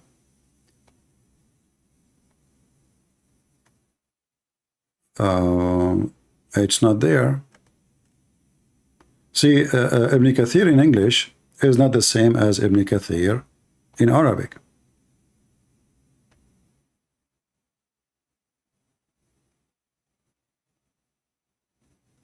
Yeah.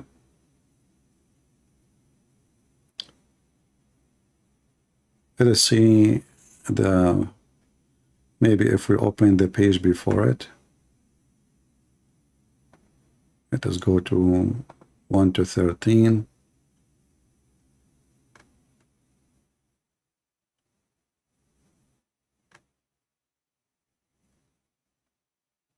Yeah, until now I don't see anything really. See, they took it off.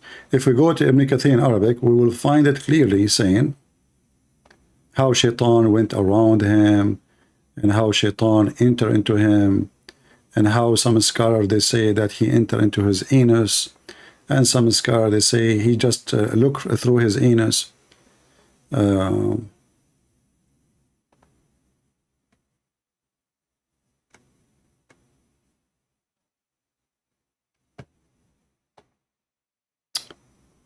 All right, this is let me copy for you this.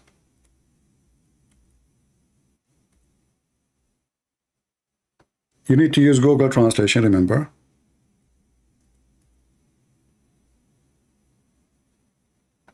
I will give you the link.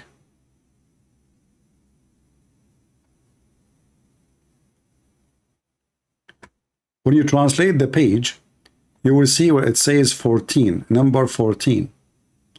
Or you can, you can remember this number here in front of you, 1539. You see it? So when you use Google Translation, the easiest way to find what we are talking about is to go there. So let us do that together. And this is the link. Let me know if the link is not working. So 1539, translate. It should say there in 1539 how Shaitan getting inside the anus, in and out. And for sure Muhammad is the best to knows anything about anus. All right, so this is, here we go. Then he enter into his mouth and exit from his anus. Do you see it? Do you see it, guys? And this is how Shaitan told the angels, don't worry about him, he is just nothing. He's not like your God. Your God is not empty. Adam is empty. Because he went inside his mouth and, he came from his anus. So like Adam, the first man, he was a homosexual, already been, damaged. Somebody is saying to me, stop lying. Oh, okay. Should I stop lying now, brother? Let us see this, Abdul.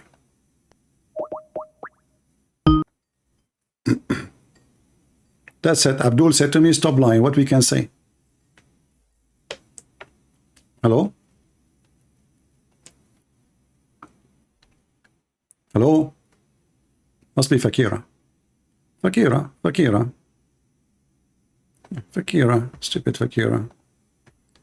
We just mentioned homosexual. Fakira is calling. So he entered into it. You see, guys, did you notice that we did not find this in the English translation? It's gone. The whole book here, all those numbers, we cannot find them in Ibn Kathir in English. Do you notice? This is why I say to you, you cannot study Islam from Muslim books, which is translated. They lie, and the Ibn Kathir in English become not even the index of Ibn Kathir in Arabic. We check together in the Muslim website Ibn Kathir in English. How come we do not see this? All of this, actually, not even one of it is there.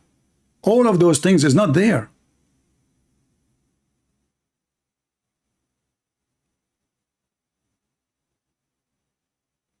You can check again. Maybe I missed it. So now Allah, let us go back to our topic. So when Allah, He breathed, but Allah is not empty inside Him. So how the soul is going inside Allah and coming out of Allah? I want you to think with me carefully. You see, the difference between me and all the Abduls in the Middle East, when I used to listen to sheikhs and those potatoes, I take what they say and I listen to it carefully. Abdul, they swallow it. The same as Adam go from the mouth of Adam and he came out from his anus. They just memorize, but nobody ask. If Allah is not a spirit, and Allah has no spirit, and Allah, He breathed into Adam, how the breathe become inside Allah, first of all, in order to breathe it? Are you with me?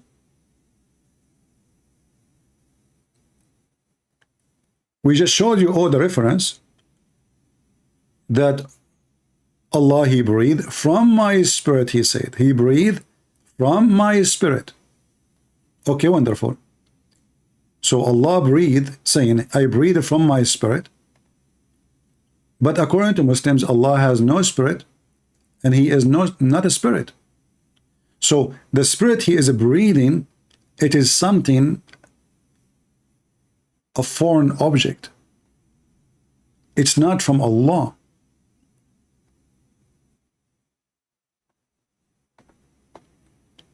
Do you see what I'm trying to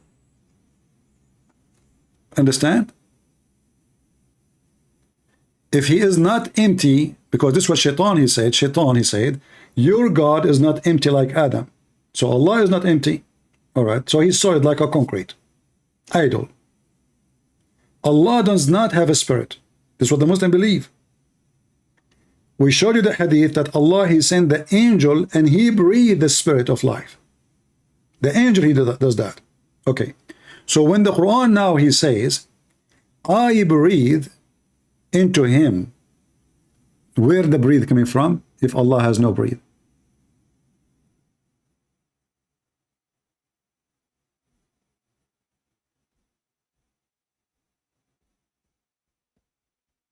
Any Muslim can tell us? Yeah, it doesn't say that, CP. You can right now search in Google and you will find that every single Muslim believe that Allah is not a spirit and He has no spirit. A Muslim, he went to a very well-known Muslim website asking for answer. A Christian prince, actually he did not mention my name, but obviously it's about me. He was debating a Christian and he was asking, this Christian guy, he said to me, Allah is not a spirit and He has no spirit.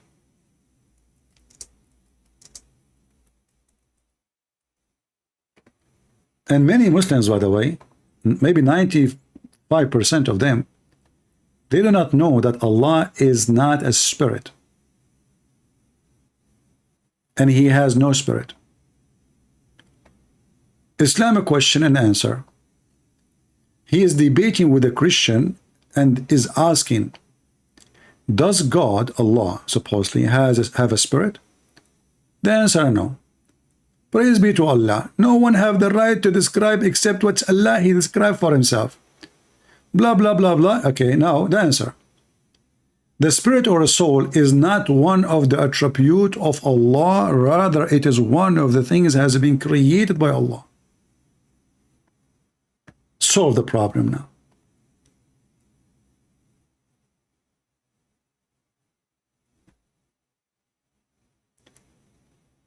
Do we have any Muhammadan?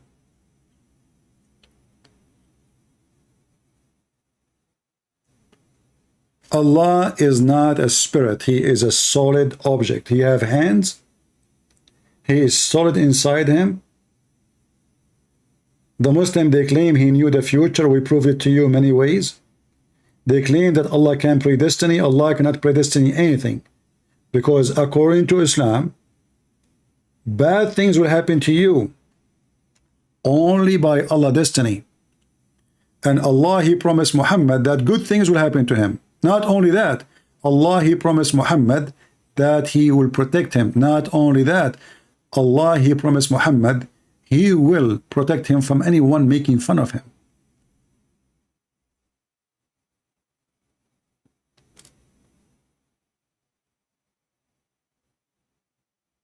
Is that correct, Muslims?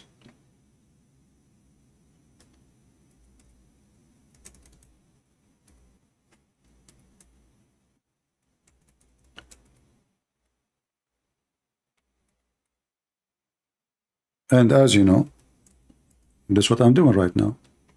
I'm laughing at Muhammad. And there's millions of people doing that. So how Allah promised him that nobody can laugh at you? And if the Muslims, this is chapter 15, verse number 95. In order to protect Muhammad from people laughing at him, you have to send a criminal to kill you. But Allah, He said, I will. Did Allah defend thee from thee? Is Allah speaking about the future or not? Until now, in the time of Muhammad, after Muhammad, until now, people are laughing at Muhammad and his religion. And Allah could not punish anyone. If you remember, Muhammad, he claimed that if you Christians and Jews don't believe in Allah, Allah will erase your faces. And nothing happened to a single Christian. He claimed that if you don't believe in Muhammad, Allah immediately, maybe by tomorrow, you will be cursed by Allah and He will erase your face. He will put your eyes in the back of your head. He will zip them together. He will zip your mouth. Nothing happened. Nothing happened. 1400 years ago. Was Allah serious? And if the Muslim, they will say to you, this is the judgment day, that's false, because He said, the same as we cursed the people of the Sabbath.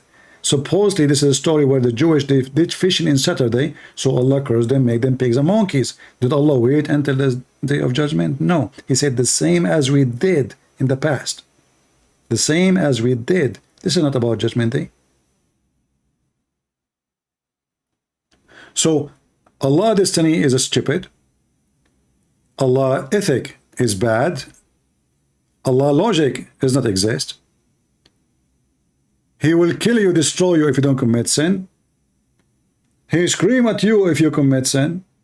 He force you to commit sin. Then He will punish you for committing sin. And then He claim, Aka Muhammad, that He have a religion. Well, if this is religion, stupidity is what?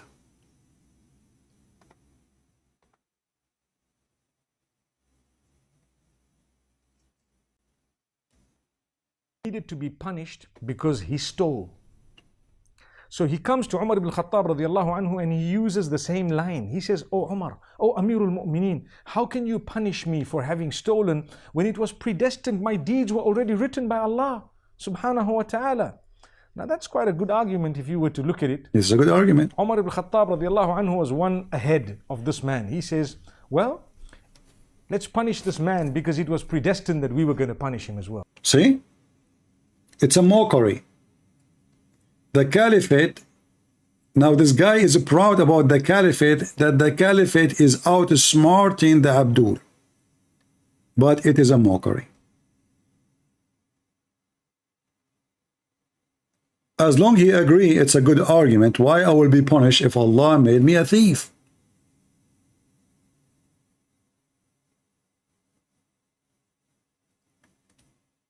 Do you remember the story about the thief, as long we mentioned the thief?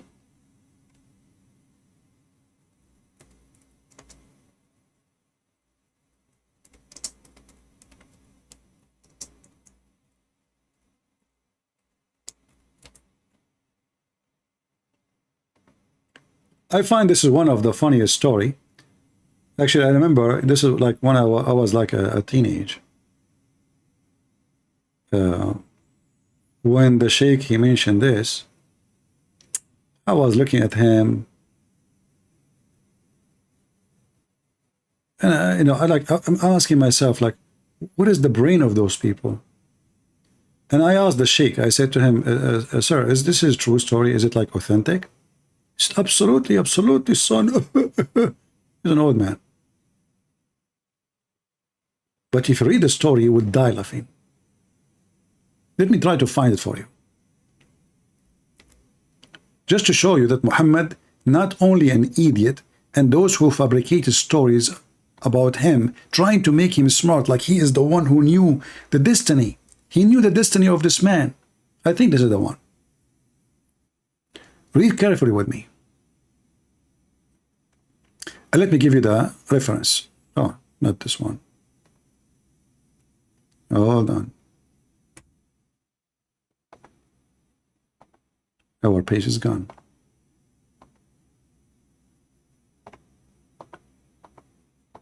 Where is the hadith? Oh boy. May exit by mistake, sorry.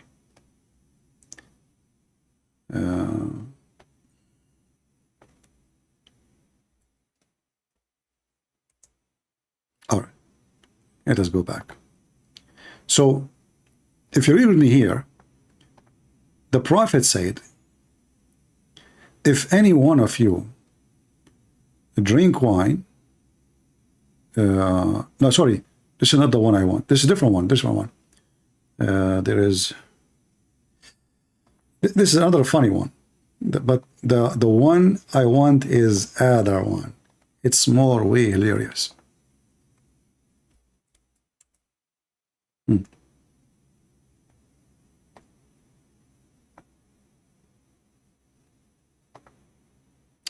Read and laugh, and you help me. Tell me what's wrong with this story. Why I was astonished by the stupidity of the one who wrote the story. Jabir told that the thief was brought to the Prophet, and he said, "Kill him." Sorry, cut actually he meant kill him. You know. So the second time, sorry, cut his hand. They brought him. And he said, cut him. Brought him. Each time he steal, they bring into him. The translation here is not really accurate. Let me see if I can find better translation. Hold on. Because this is not what really it says.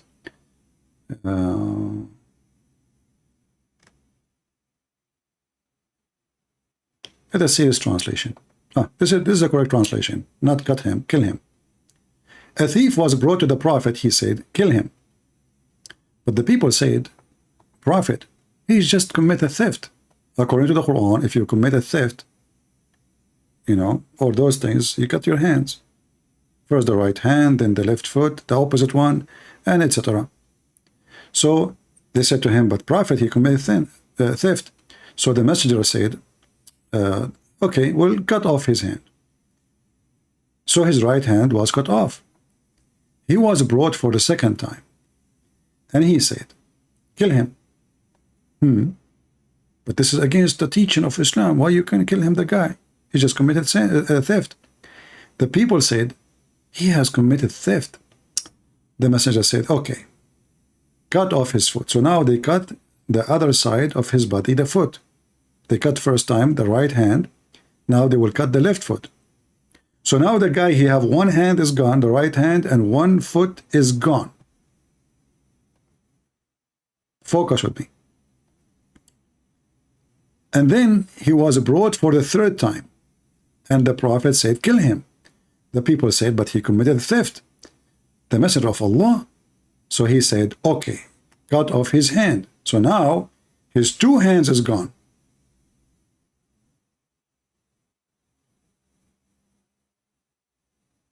The right hand and the left hand. And one foot.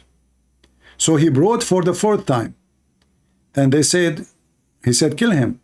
They said, Allah, messenger, he just committed a theft. So he said, okay, cut off his foot. So now the guy, he have no hands, he have no feet, totally. Then they brought him for the fifth time.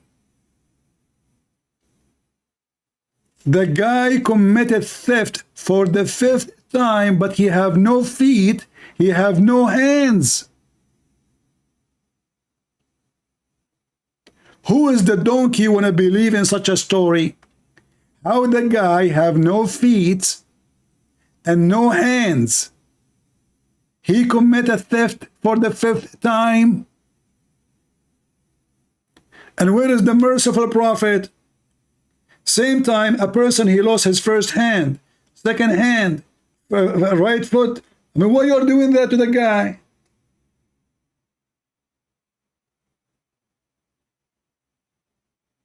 The story is stupid. So when I spoke to the sheikh, you know, this old man, he said to me, what's your name? He said, my son, take my advice. Don't ask the question to people, okay? Don't ask it. Just go. Don't tell anybody. Yeah. What's your name? He's old. Hardly he can see you, you know. Okay. Don't ask those questions. Yeah. I was asking him, how in the world the guy, I mean, the guy cannot walk. The guy cannot hold anything by his hand. How in the world he stole for the fifth time? And where is the mercy of this God?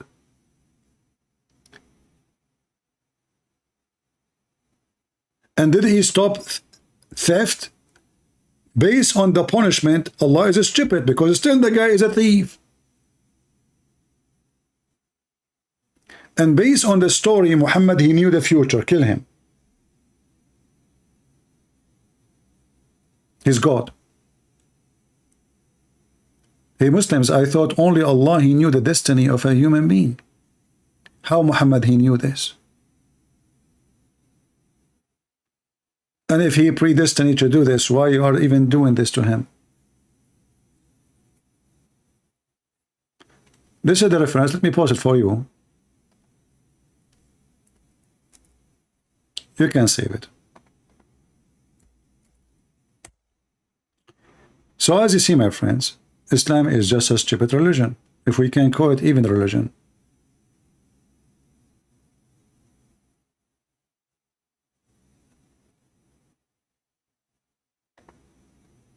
This is not even religion. This is just a shish kebab, hummus, falafel, stupid things.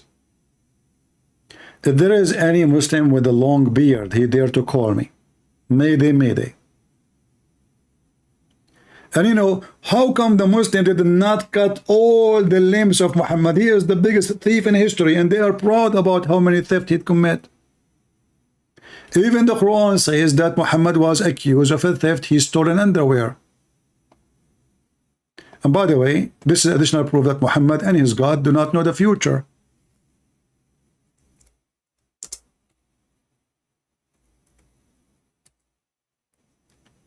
In chapter 3, verse 161, it says, it's not for a prophet to be a thief. Why? Because the Muslims accuse their best man to steal an underwear. And if Allah, he knew all knowing, shouldn't he tell them, go to the house of this guy and get the underwear from there?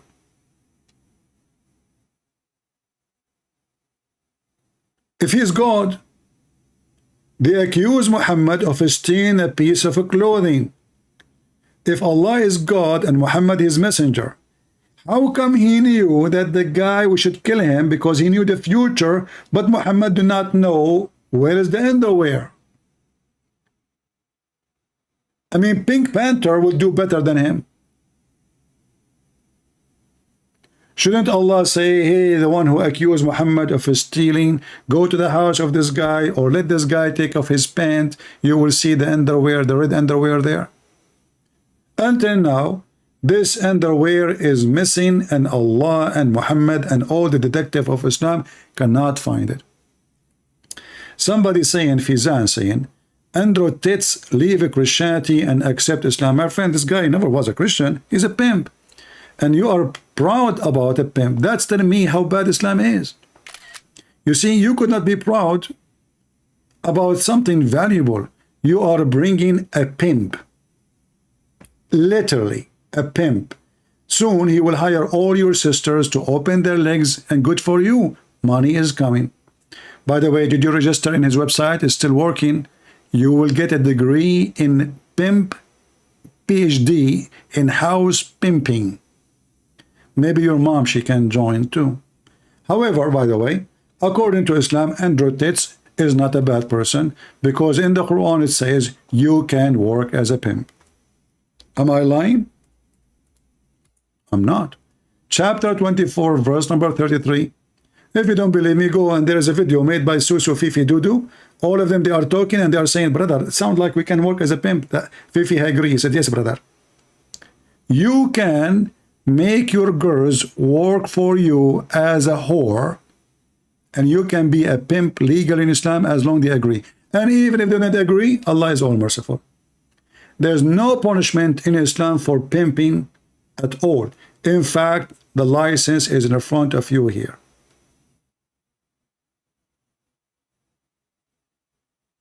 Do you see it? Force not your girls to do prostitution. Look at the translation. Who is this translator? What a potato.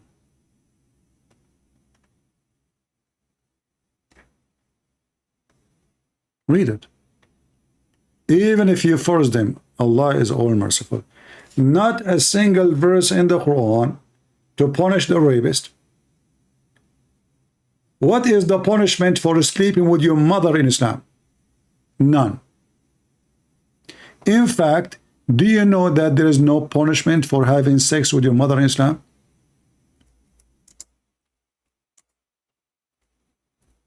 This is Islam.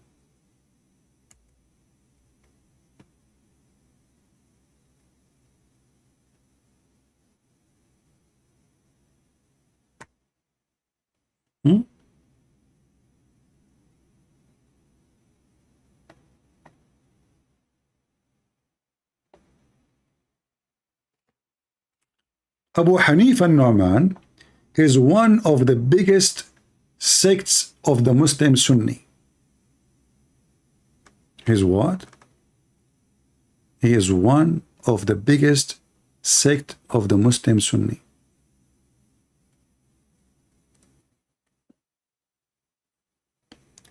He said, based on the Sharia, there is no penalty for somebody he effed his mother or his sister.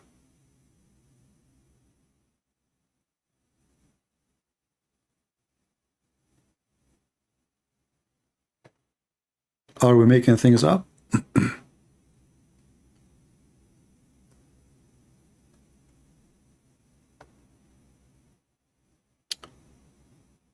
Read and laugh.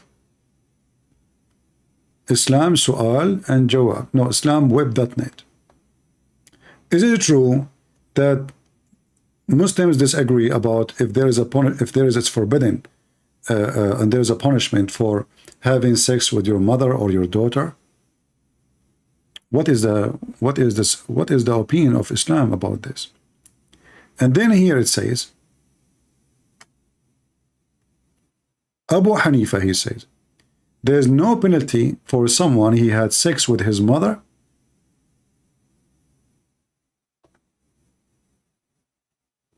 Read carefully. ولا حد على من تزوج أمه. There's no penalty for the one who did nikah to his mother. Actually, he said here marriage, or his daughter, or his sister, or his grandmother, or his auntie, or his niece. This is Islam.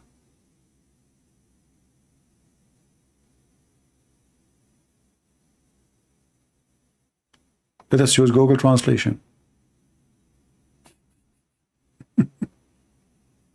And this is the reference.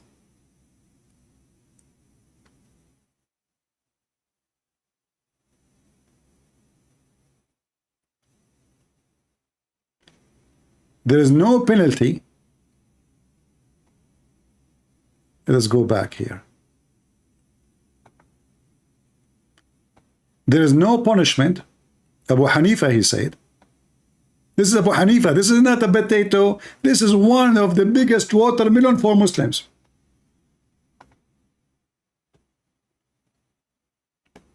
There is no punishment for him for doing what? If somebody marries his mother, who gave birth to him, his daughter, his sister, his grandmother, his paternal aunt, his maternal aunt, his nieces, not nephew, his nephew daughter, sorry, his sister daughter. I mean, the guy will have everybody. This is Islam. And then, what they claim? They claim that this religion teaches morality. And the guy was asking, is this true? The answer is yes, this is true. This is what is mentioned. The attribute of those saying affirmative to the Imam is correct. Do you see it? It's correct. The guy is asking, is it true that this is what they said? Is it true? Listen, do you see it? Is it true? This is a Muslim Abdul asking, is it true that a Muslim man can have sex with his mother, his daughter, his niece, his auntie, his grandmother, blah, blah, blah, blah? The answer, yes. This is attribution of the saying of the Imam is correct. And look at this. The reason of their differences, and the differences, even this one, they have differences. Having sex with your mother, having sex with your daughter, even though by the Quran says clearly it's forbidden for you to have sex with your mother, but there's no penalty.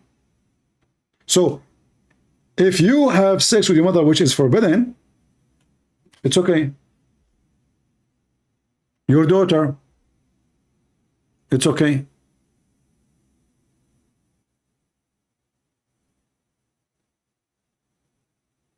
As you see, it's in front of you.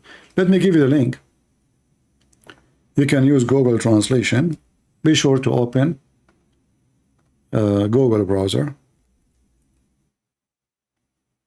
Let us shorten the link because it has some Arabic.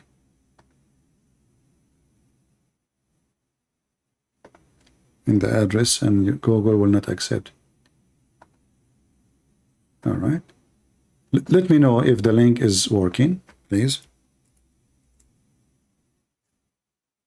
The reference is here in front of you, actually. Reference is here. You see, if you read, you will see the reference is mentioned.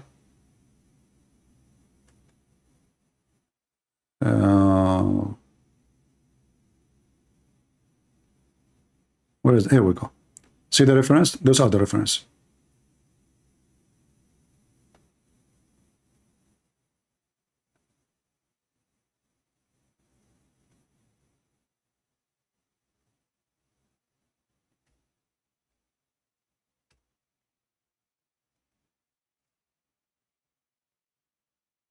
Michael Bennett, he is saying, listen to your rudeness.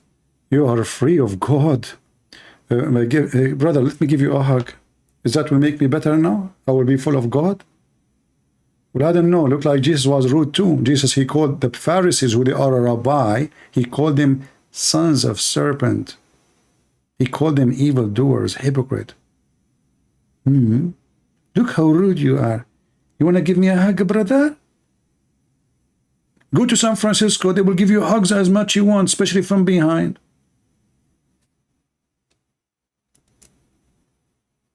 Potato. Somebody told you I'm here to nurse you. You want somebody to nurse you, go to Joe Biden. He will send you to Hunter Biden. And he will put your naked pictures in his laptop. And then the FBI will not notice it. Because they are Department of Security, Homeland Security. They can see everybody except Hunter. Where's Hunter?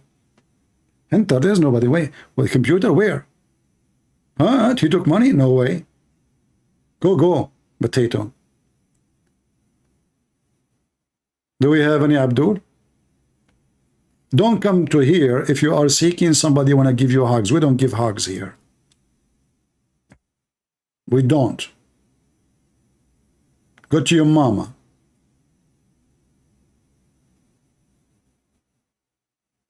By the way, sometime I feel like I want to be a peaceful Muslim, join Al-Qaeda, ISIS, etc.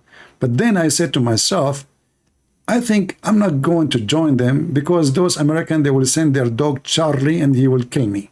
So I decide to jump to different practice in Islam, which is breastfeeding for adult. This is more safe. There's no Marines involved. No Trump. You never know. You might find a Trump there too. You know?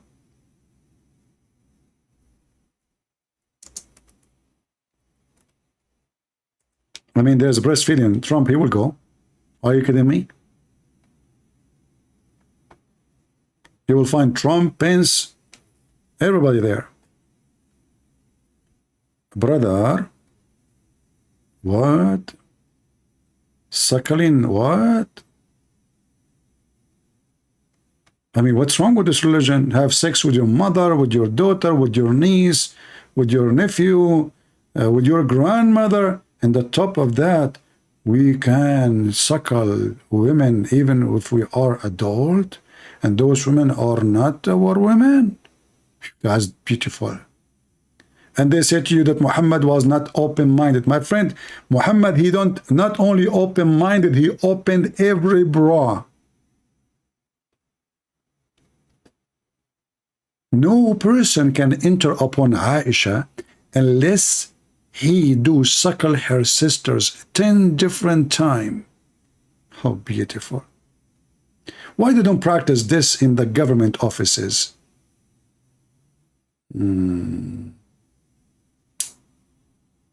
Thank you for showing us how rude someone is so religious. Can be humanity is not liked. Ebook series. Religion separates man from God. You stupid idiot. You just said religion. But you just said separate man from God. That means you have a religion, you donkey. Gives religion separate man from God. So you believe in God. But does that mean you have a religion? And your religion teach you that you should not be rude? That means be hypocrite.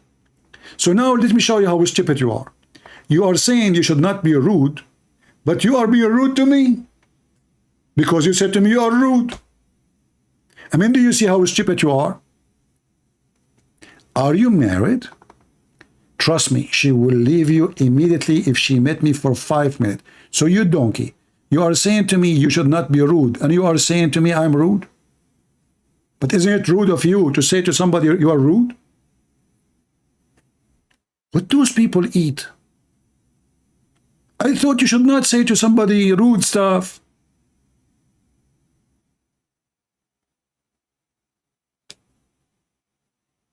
What the heck? Those people, they have a special intelligence. Listen, don't be rude to people. You are not being godly. You are rude. But you just been rude to me. Potato. it's okay for you to be rude to me, but I cannot be rude to you. You are from the protected species. You must be from those dogs who they are rarely can be found in America now. The fluffy hair one? Potato. Do we have any Abdul? Abdul, please don't be rude to me. I mean, those people, they want to kill me. They send me death threat. I mean, look, and don't be rude. Like what? Like Joe Biden, he called those who support Trump what? Terrorist? What the heck? This is America now. If we vote for a guy you don't like him, they are terrorists. So all the 70 million, they vote for him, they are terrorists. Show us how you can spend being just get out of here. Go. Don't forget to take the noodles from your ass before you leave. It's so long. It's coming out and disgusting. Idiot. I bet you have 10 rings and seven chains in your nipples and your ear, and you know. I don't know how you can travel in the airport with those rings. Do we have any Mohammedan? Anyone here who don't like what we say, don't be stupid and donkey. Nobody force you. Did you pay tuition to get in? Should we refund you? Do you want to call customer service? I mean, who forcing you? If you don't like it, why you are here? Hey, let us make a vote here. Let us say, we believe in democracy, right? Who of you like the way Christian Prince he speak? If you like how a Christian Prince he speak, give me one. Vote. I will show you if you are wrong or not. Just vote. If you like how a Christian Prince he talk, give me one, please. Oh, I take the word please back, because they will think that I'm bribing you now. No, please, no, please. If you like what I say, the way I talk, give me one. Okay, oh, see? Look at this. Tsunami. Look at this. Can you believe it? And you are saying you don't like it? All right. Now, I will show you how I can double that number.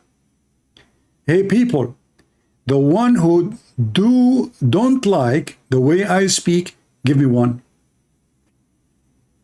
Look, brother, the number is being doubled now, because the one who agree, like it, they gave me one, and the one they don't agree, they gave me one. And this is how Joe Biden, he won the election. See? Look at this. Unbelievable. The best election in the world. The one who like me, give me one. The one don't like me, give me one. I won either way. I have double vote. I am the winner.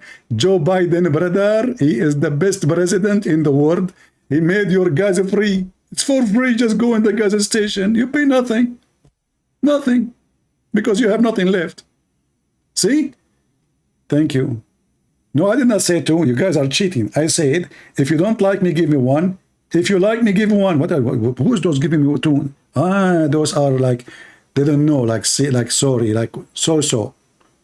Oh, okay. Cheating. They are cheating. I did not ask for one, two. I said one. What's wrong with people? And look at this guy giving me 7. Weirdo. I'm telling you, this is the consequence of watching opera. Crazy people. Stop going to Walmart and like keep chewing. You will see somebody going to Walmart, cannot even walk, and he have a sandwich in his hand. Oh boy. Anyway, you like me? What I would do with that?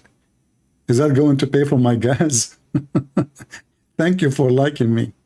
That's a horrible thing to say. Anyway, do we have any Muslim who don't like me when I call me? Huh? Can you give us version like Allah? My friend, I'm single. Should give myself a version first. Don't, hello? People are selfish. Give you versions. Shouldn't I have for me? I don't even have virgin oil. I'm out of it. I don't know how I will eat my hummus today. Do we have any Muhammadan?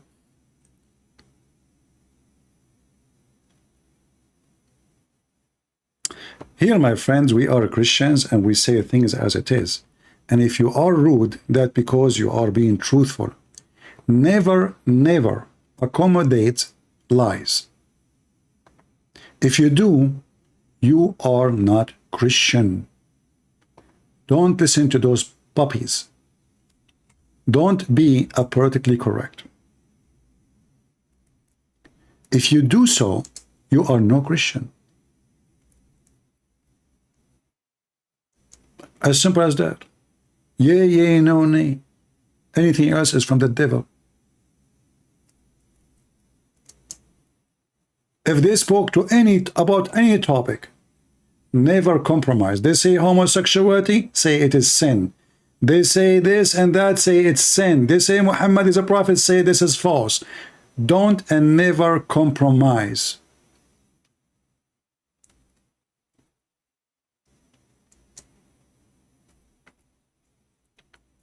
Every day they will strip you, like, you know, striptease.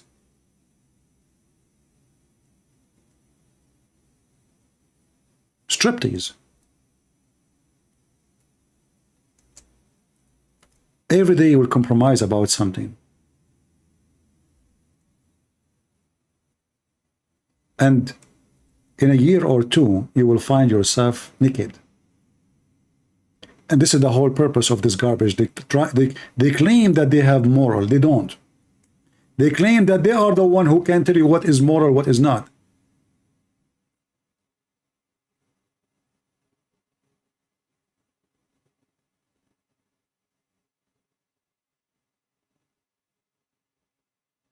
Don't listen to them. And don't and never obey them. You obey your Lord only.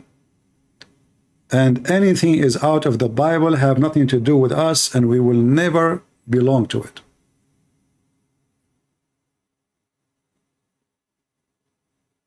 You know, I find that those liberals is the same as somebody. He saw his wife, somebody touching her hand. He said, it's okay, it's just a hand. Second day, he saw another guy touching her shoulder. It's just a shoulder. Third day, he is touching her lips. Oh, it's just a lips, man. Fourth day, he is touching her bum. It's a bum. I mean, come on. What a big deal. Then after a week, he found that somebody in the top of his wife. Now, after compromising all those things, don't tell me you are going to be angry. Already long time ago, you are a pimp.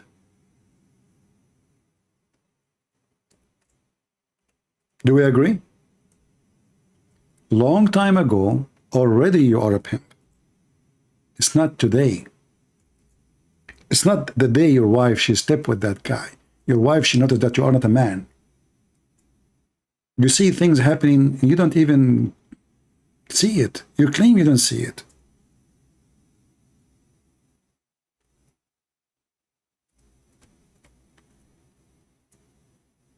You remind me of the Abdul. He found his wife with a guy. He did not know what to do. He went to the Prophet. The Prophet says you have to bring 4 witnesses and they have to see the penis of the man going in and out. So the man, he saw the guy, the same guy before, touching his wife's ass. He could not talk about it because he have no fornication yet. He touched her private part from the front. Still, he cannot do anything. He saw him in the top of her, naked, both of them doing boom, boom. Still, there is nothing he can do. The Prophet said you have to bring 4 witnesses. Do you see what Muhammad can do to you? You compromise your honor. You lose it. The guy now, he have to go and ask the guy who is having boom boom with his wife, says, brothers, please, can you wait until I bring 4 witnesses? The guy, he said to Muhammad, shall I ask him, please, he can wait so I can find for witnesses? The Prophet said, yes. So what are you waiting for? For witnesses? We don't compromise.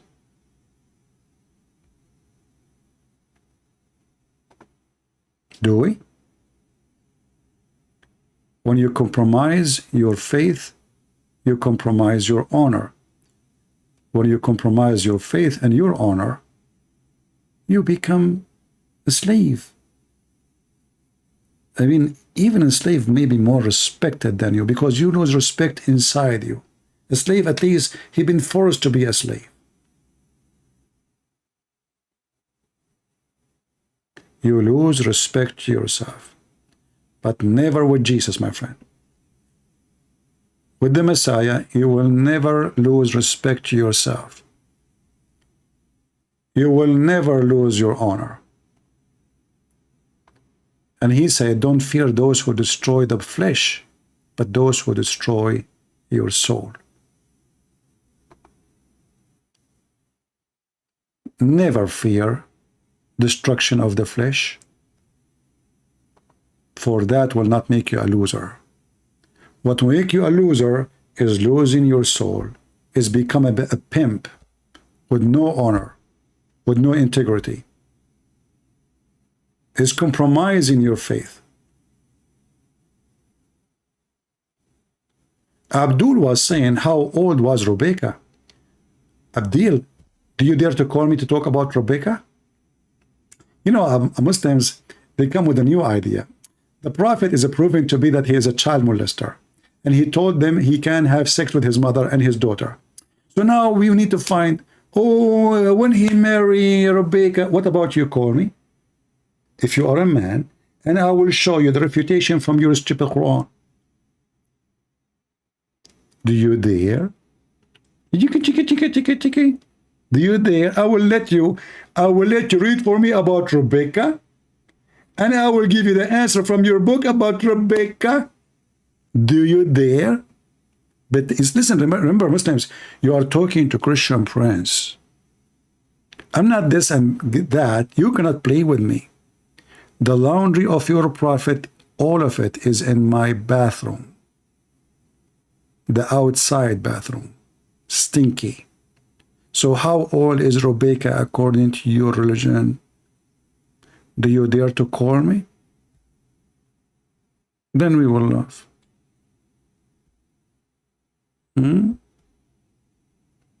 Guys, how old is Rebecca? I mean, Rebecca, she was giving water for like 20 camels, and Abdul, he claimed that she is a 3-year-old girl. She is taking water from the well, and she gave water to all those camels, one after one.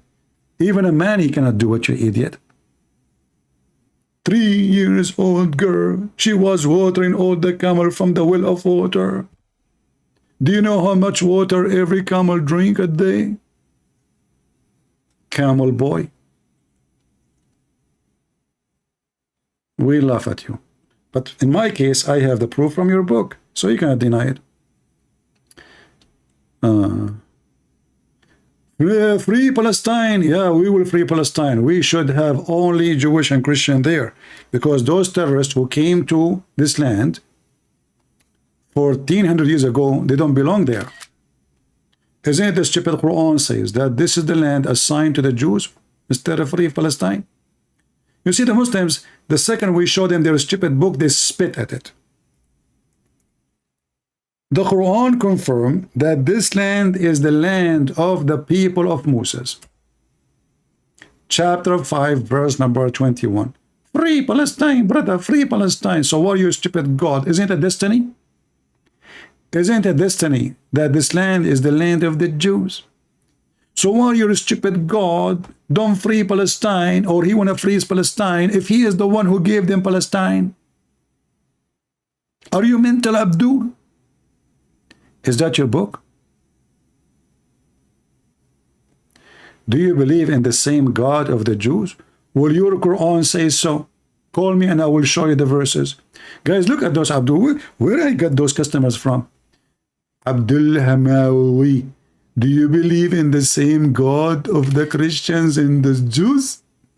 Also, why your Quran saying we believe in the same God? What if you call me and I show you from your Quran that the Quran says we believe in the same God? Huh? Is it your stupid Quran says that the Christian and the Jews will go to heaven? Is that because they don't believe in the same God or because they believe in the same God? Potato. So let's see how fast he changed the topic. They're like monkeys. First he mentioned Rebecca. Oh, Rebecca is not working because I got him busted and I have reference from his book too.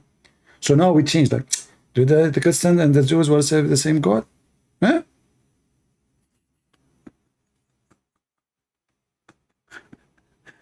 Just say hello to the 3 daughters of Allah, by the way, if you go there. Anyway, as you see, they are covered. They will never dare to call me. If I can come later at night tonight or tomorrow, we will see. I will. But I think, how many hours now here? 2 hours and 26 minutes is enough. Do we have enough, guys? Do we have enough? I hope so. So the destiny of Quran and Muhammad is a stupid. No human being have little brain shall accept such an unjust. For if your God, he forced you to commit sin, and then he will punish you for sin you did not do, he forced you to do, that is a stupid God. If Allah, he made Adam commit sin. Not only that, let me finish with this, I did not finish it. Read this madness. Muhammad, he swears saying, by the one beside whom there is no true God, verily, one of you would perform the action of dwellers of Jannah, which mean heaven. Enter there is only 1 cubit distance between him and the Jannah, heaven again.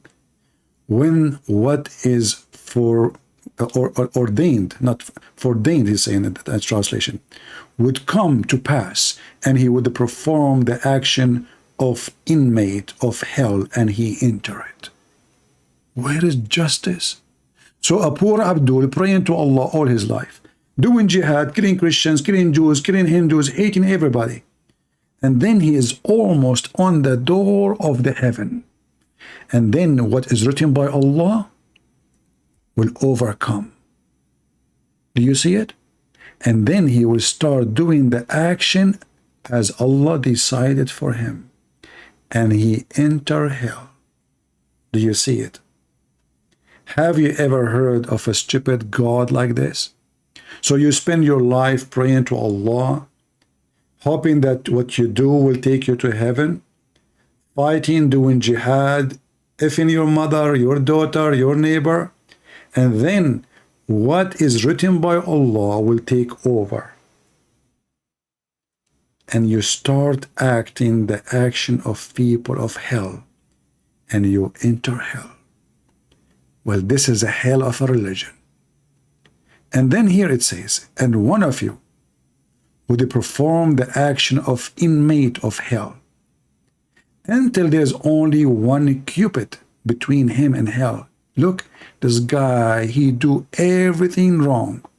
Everything wrong according to Islam, which means good, by the way, according to us. So he do everything wrong, and then he would perform the act of doors of Jannah, and he would enter it. Why? Because what Allah wrote for him will take over. How in the world anyone will believe in such a garbage? Huh?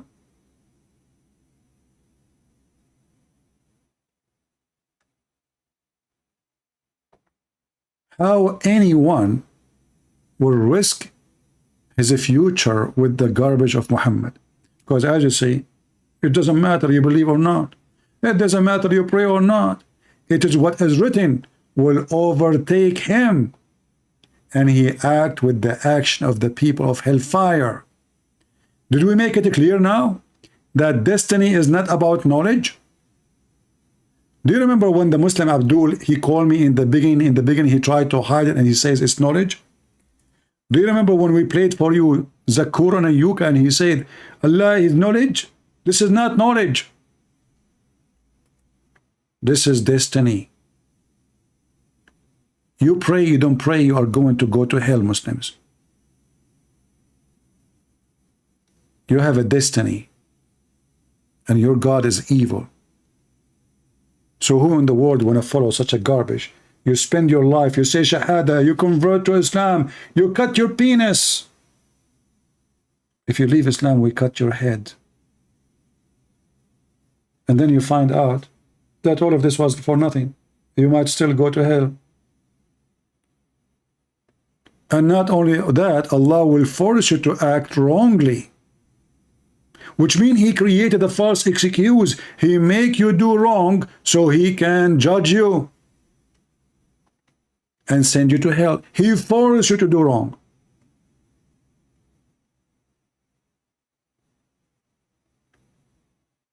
Abdul Hambudi, you are talking about drinking wine. We drink wine, you drink the piss of Muhammad. Good luck with that. And by the way, Abdul, isn't it your stupid God? He promised you a river of wine in heaven.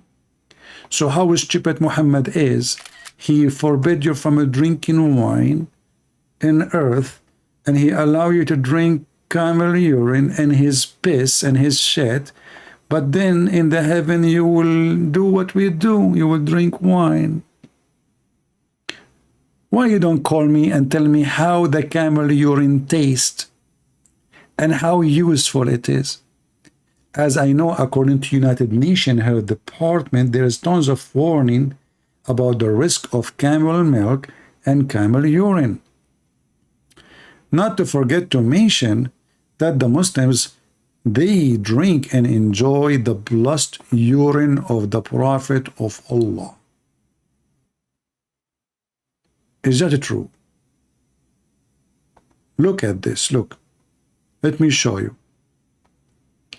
I want to make a website, but you Muslims have to donate. Please don't forget the benefit of drinking the blessed urine of our holy Prophet. And you are talking about drinking your wine? Yeah, what you will do when Jesus come back, you will tell him, I was burning churches, killing those who loves you, raping children, having sex with 6 years old. I've been taught to lie to my wife, and the lie she can lie to her husband. I've been taught I can drink piss and forbid wine. And isn't it Moses forbid you from even eating camel milk and camel meat, and yet you eat it? Focus with me. The benefit of drinking the blessed urine of our holy Prophet. Hold on. I'm going just for you. A gift from me.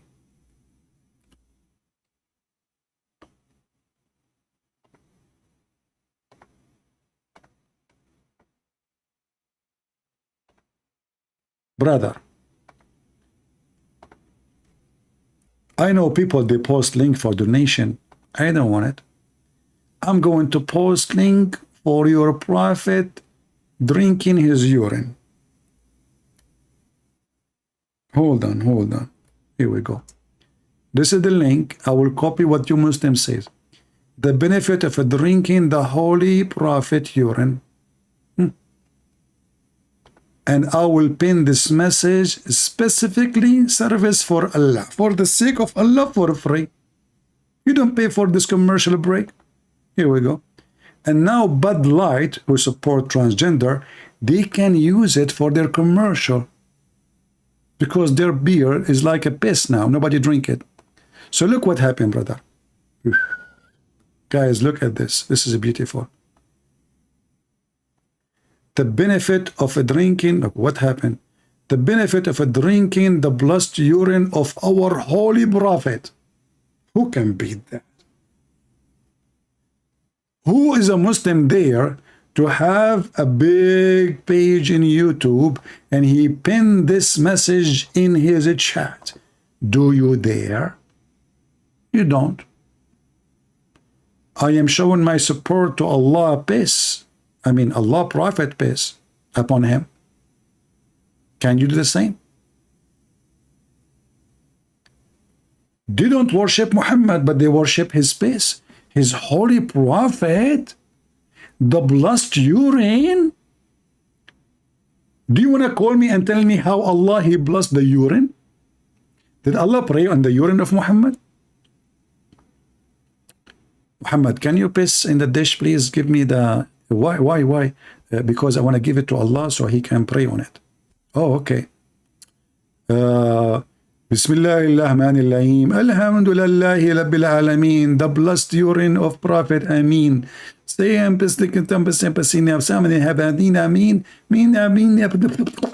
know, it's a blessed for you now. All you drink from it. It is the day of Halloween. This is God and this is his prophet. And you are talking about drinking wine. So according to you, drinking wine is yuck, and enjoying the blessed urine of the, not only the camel, the blessed urine of our holy prophet. Man, guys, you put water inside Muhammad's mouth, blessed urine come out. It's a river. It's a blessing machine. What about his poo-poo? Are you going to give an answer? According to the hadith, the poo-poo of the prophet was blessed too. In fact, the hadith says that the earth swallowed it. Anyway, I'm not going to stay here for longer because those Abdul, they will keep coming with ideas and that will be endless. Penis, like the prophet says. So, my friend, you can cry, but you cannot fly. You are still a goat. You cannot. Thank you all for being here. May the Lord bless you. And this is your brother Christian Prince was serving you humbly for today. And if you have a sheikh with big beard, small beard, without beard, he look weird, let him call me. So you can see why we laugh at Muhammad and his religion. God is good. So is Jesus. Amen to that. See ya.